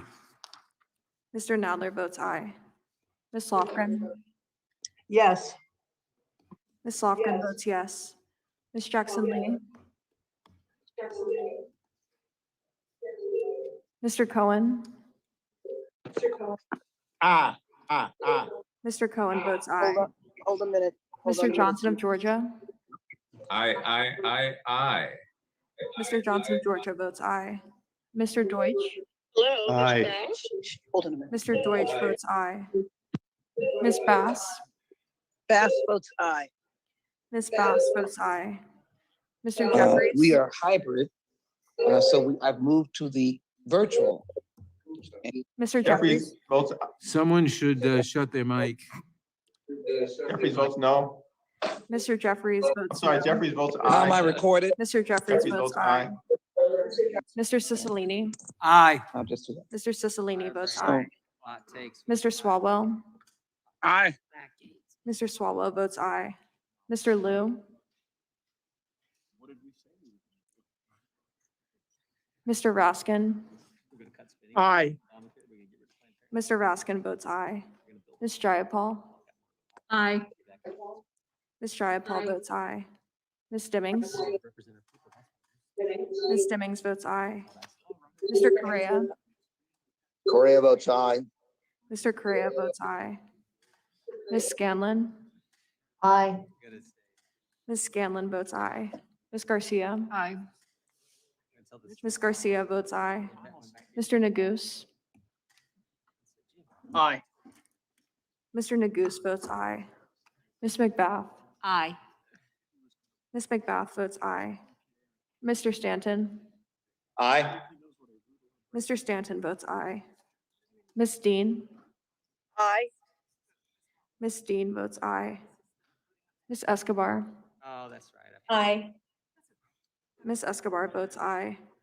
Mr. Jones. Aye. Mr. Jones votes aye. Ms. Ross. Ross votes aye. Ms. Ross votes aye. Ms. Bush.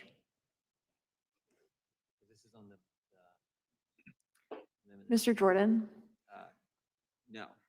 Mr. Jordan votes no. Mr. Shabbat. No. Mr. Shabbat votes no. Mr. Gomert.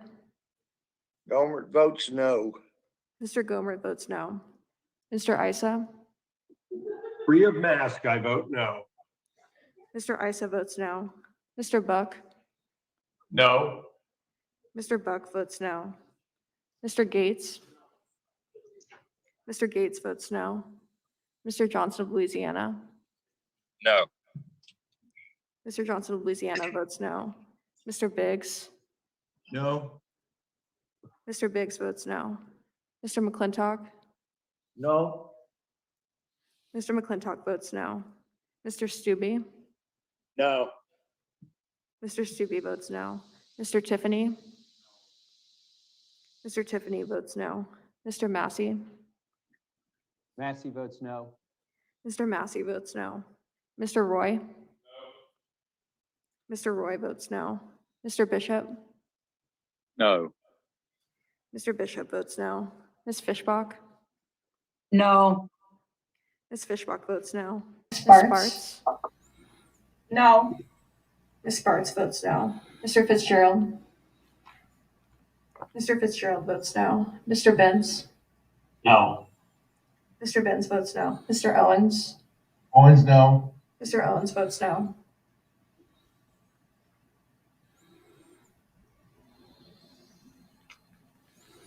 How am I recorded? Ms. How am I Jackson Lee, you are recorded? not recorded. I am, and this is on the amendment? This is on the amendment nature of a substitute. The bill itself? The amendment in nature of a substitute, which will be immediately followed by a vote on the bill. This is, voting aye. Ms. Jackson Lee votes aye. Mr. Chairman, this is Corey. How am I recorded, please? Ms. Bush, you are not recorded. Thank you. Ms. Bush, yes. Ms. Bush votes yes. The clerk will report.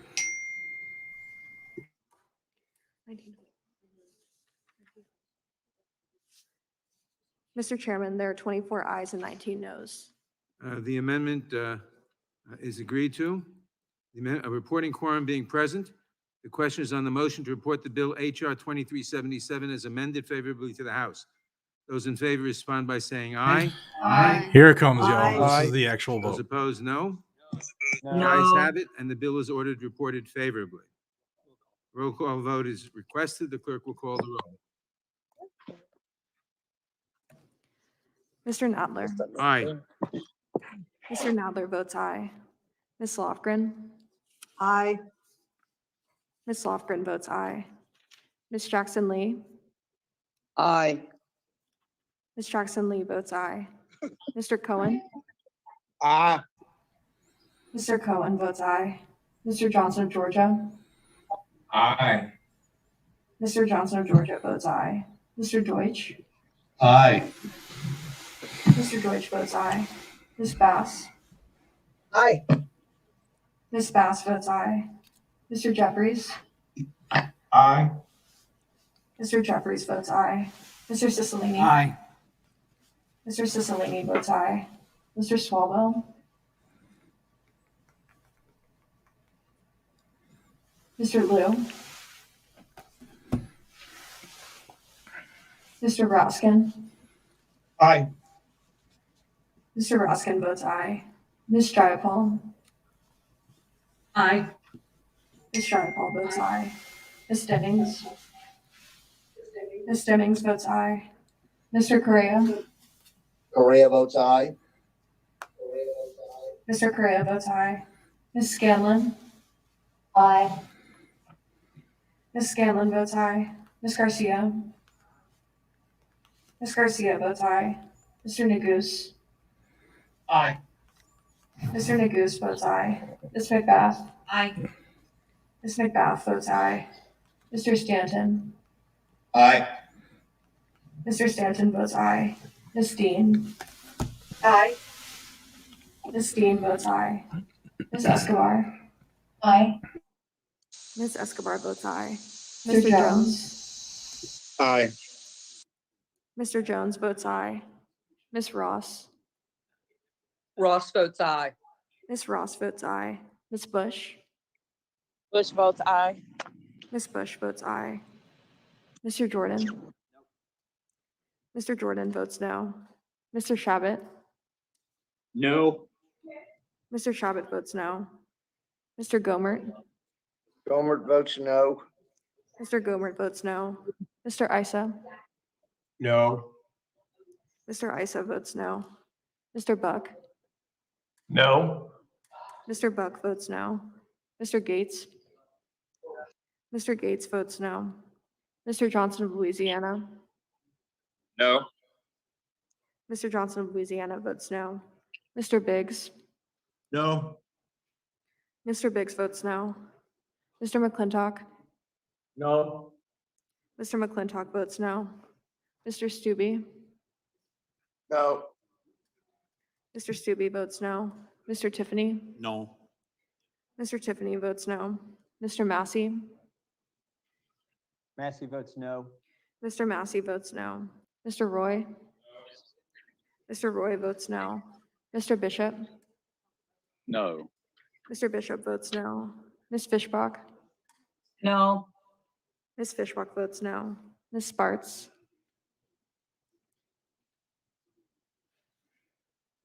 Mr. Fitzgerald? No. Mr. Fitzgerald votes no. Mr. Benz? Mr. Benz votes no. Mr. Benz votes no. Mr. Owens? Owens, no. Mr. Owens votes no. Are there any other members who wish to be recorded who haven't been recorded? How is Swalwell recorded? Mr. Swalwell, you are not recorded. Aye. Mr. Swalwell votes aye.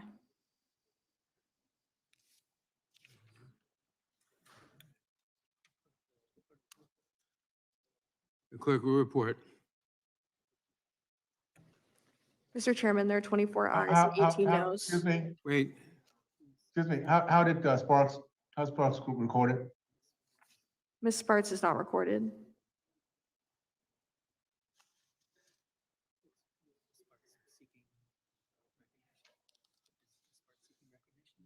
is Ms. Sparts seeking recognition? The clerk will report. Mr. Chairman, there are 24 ayes and 18 noes. The ayes have it. The bill is amended is ordered reported favorably to the House. Members will have 2 days to submit views. Without objection, the bill will be reported as a single amendment in the nature of a substitute incorporating all adopted amendments, and staff is authorized to make technical and conforming changes. At this time, the committee will stand in recess until 10 a.m. tomorrow. All right, let me so first off, thank everybody for hanging out here. This has been a very long broadcast, 3.5 hours almost, and it was even longer because the first half I didn't put on because I knew it was going to be BS. So for those who aren't familiar with what just happened, I understand there's not a lot of people that are into this politics stuff. This bill, H.R. 2377, the Federal Extreme Risk Protection Order Act of 2021, has just been voted out of committee favorably. It is now going to head to the floor of the House. It's not scheduled yet, so we won't know the vote yet. But it will receive a full House, a full vote on the House floor, and then it will probably pass that because the Democrats do have a majority, but it is very, very thin. So if you have a couple jump across the aisle, we'll have to see. But if you want to stay in the know, subscribe to the channel. And then if it is passed in the House, then it will go to the Senate, where it'll be assigned to a committee just like this. It'll have to be voted out of committee and stuff like that. Actually, I'm sorry, it won't go to committee because it's coming from another chamber. It'll just go to the for consideration. So that's that. The House Judiciary Committee has voted this bill, the National Red Flag Law, out of, it's not a law yet, but voted it out of committee to go to the floor in the House for a full vote. So thank you all for your time. I don't think there's anything left to say on this one. If you want to stay in the know, please subscribe to the channel. Thank you for your time. It's been a long evening, but a frustrating one nevertheless. And I thank you all for being the most active audience on YouTube. And I don't get to do this without you. So my hat is off to you. Till we see each other again, be safe, stay vigilant, and carry a gun to keep you, your family, your loved ones, and your community safe. Y'all have a fantastic evening. I'll see you mañana. Take care.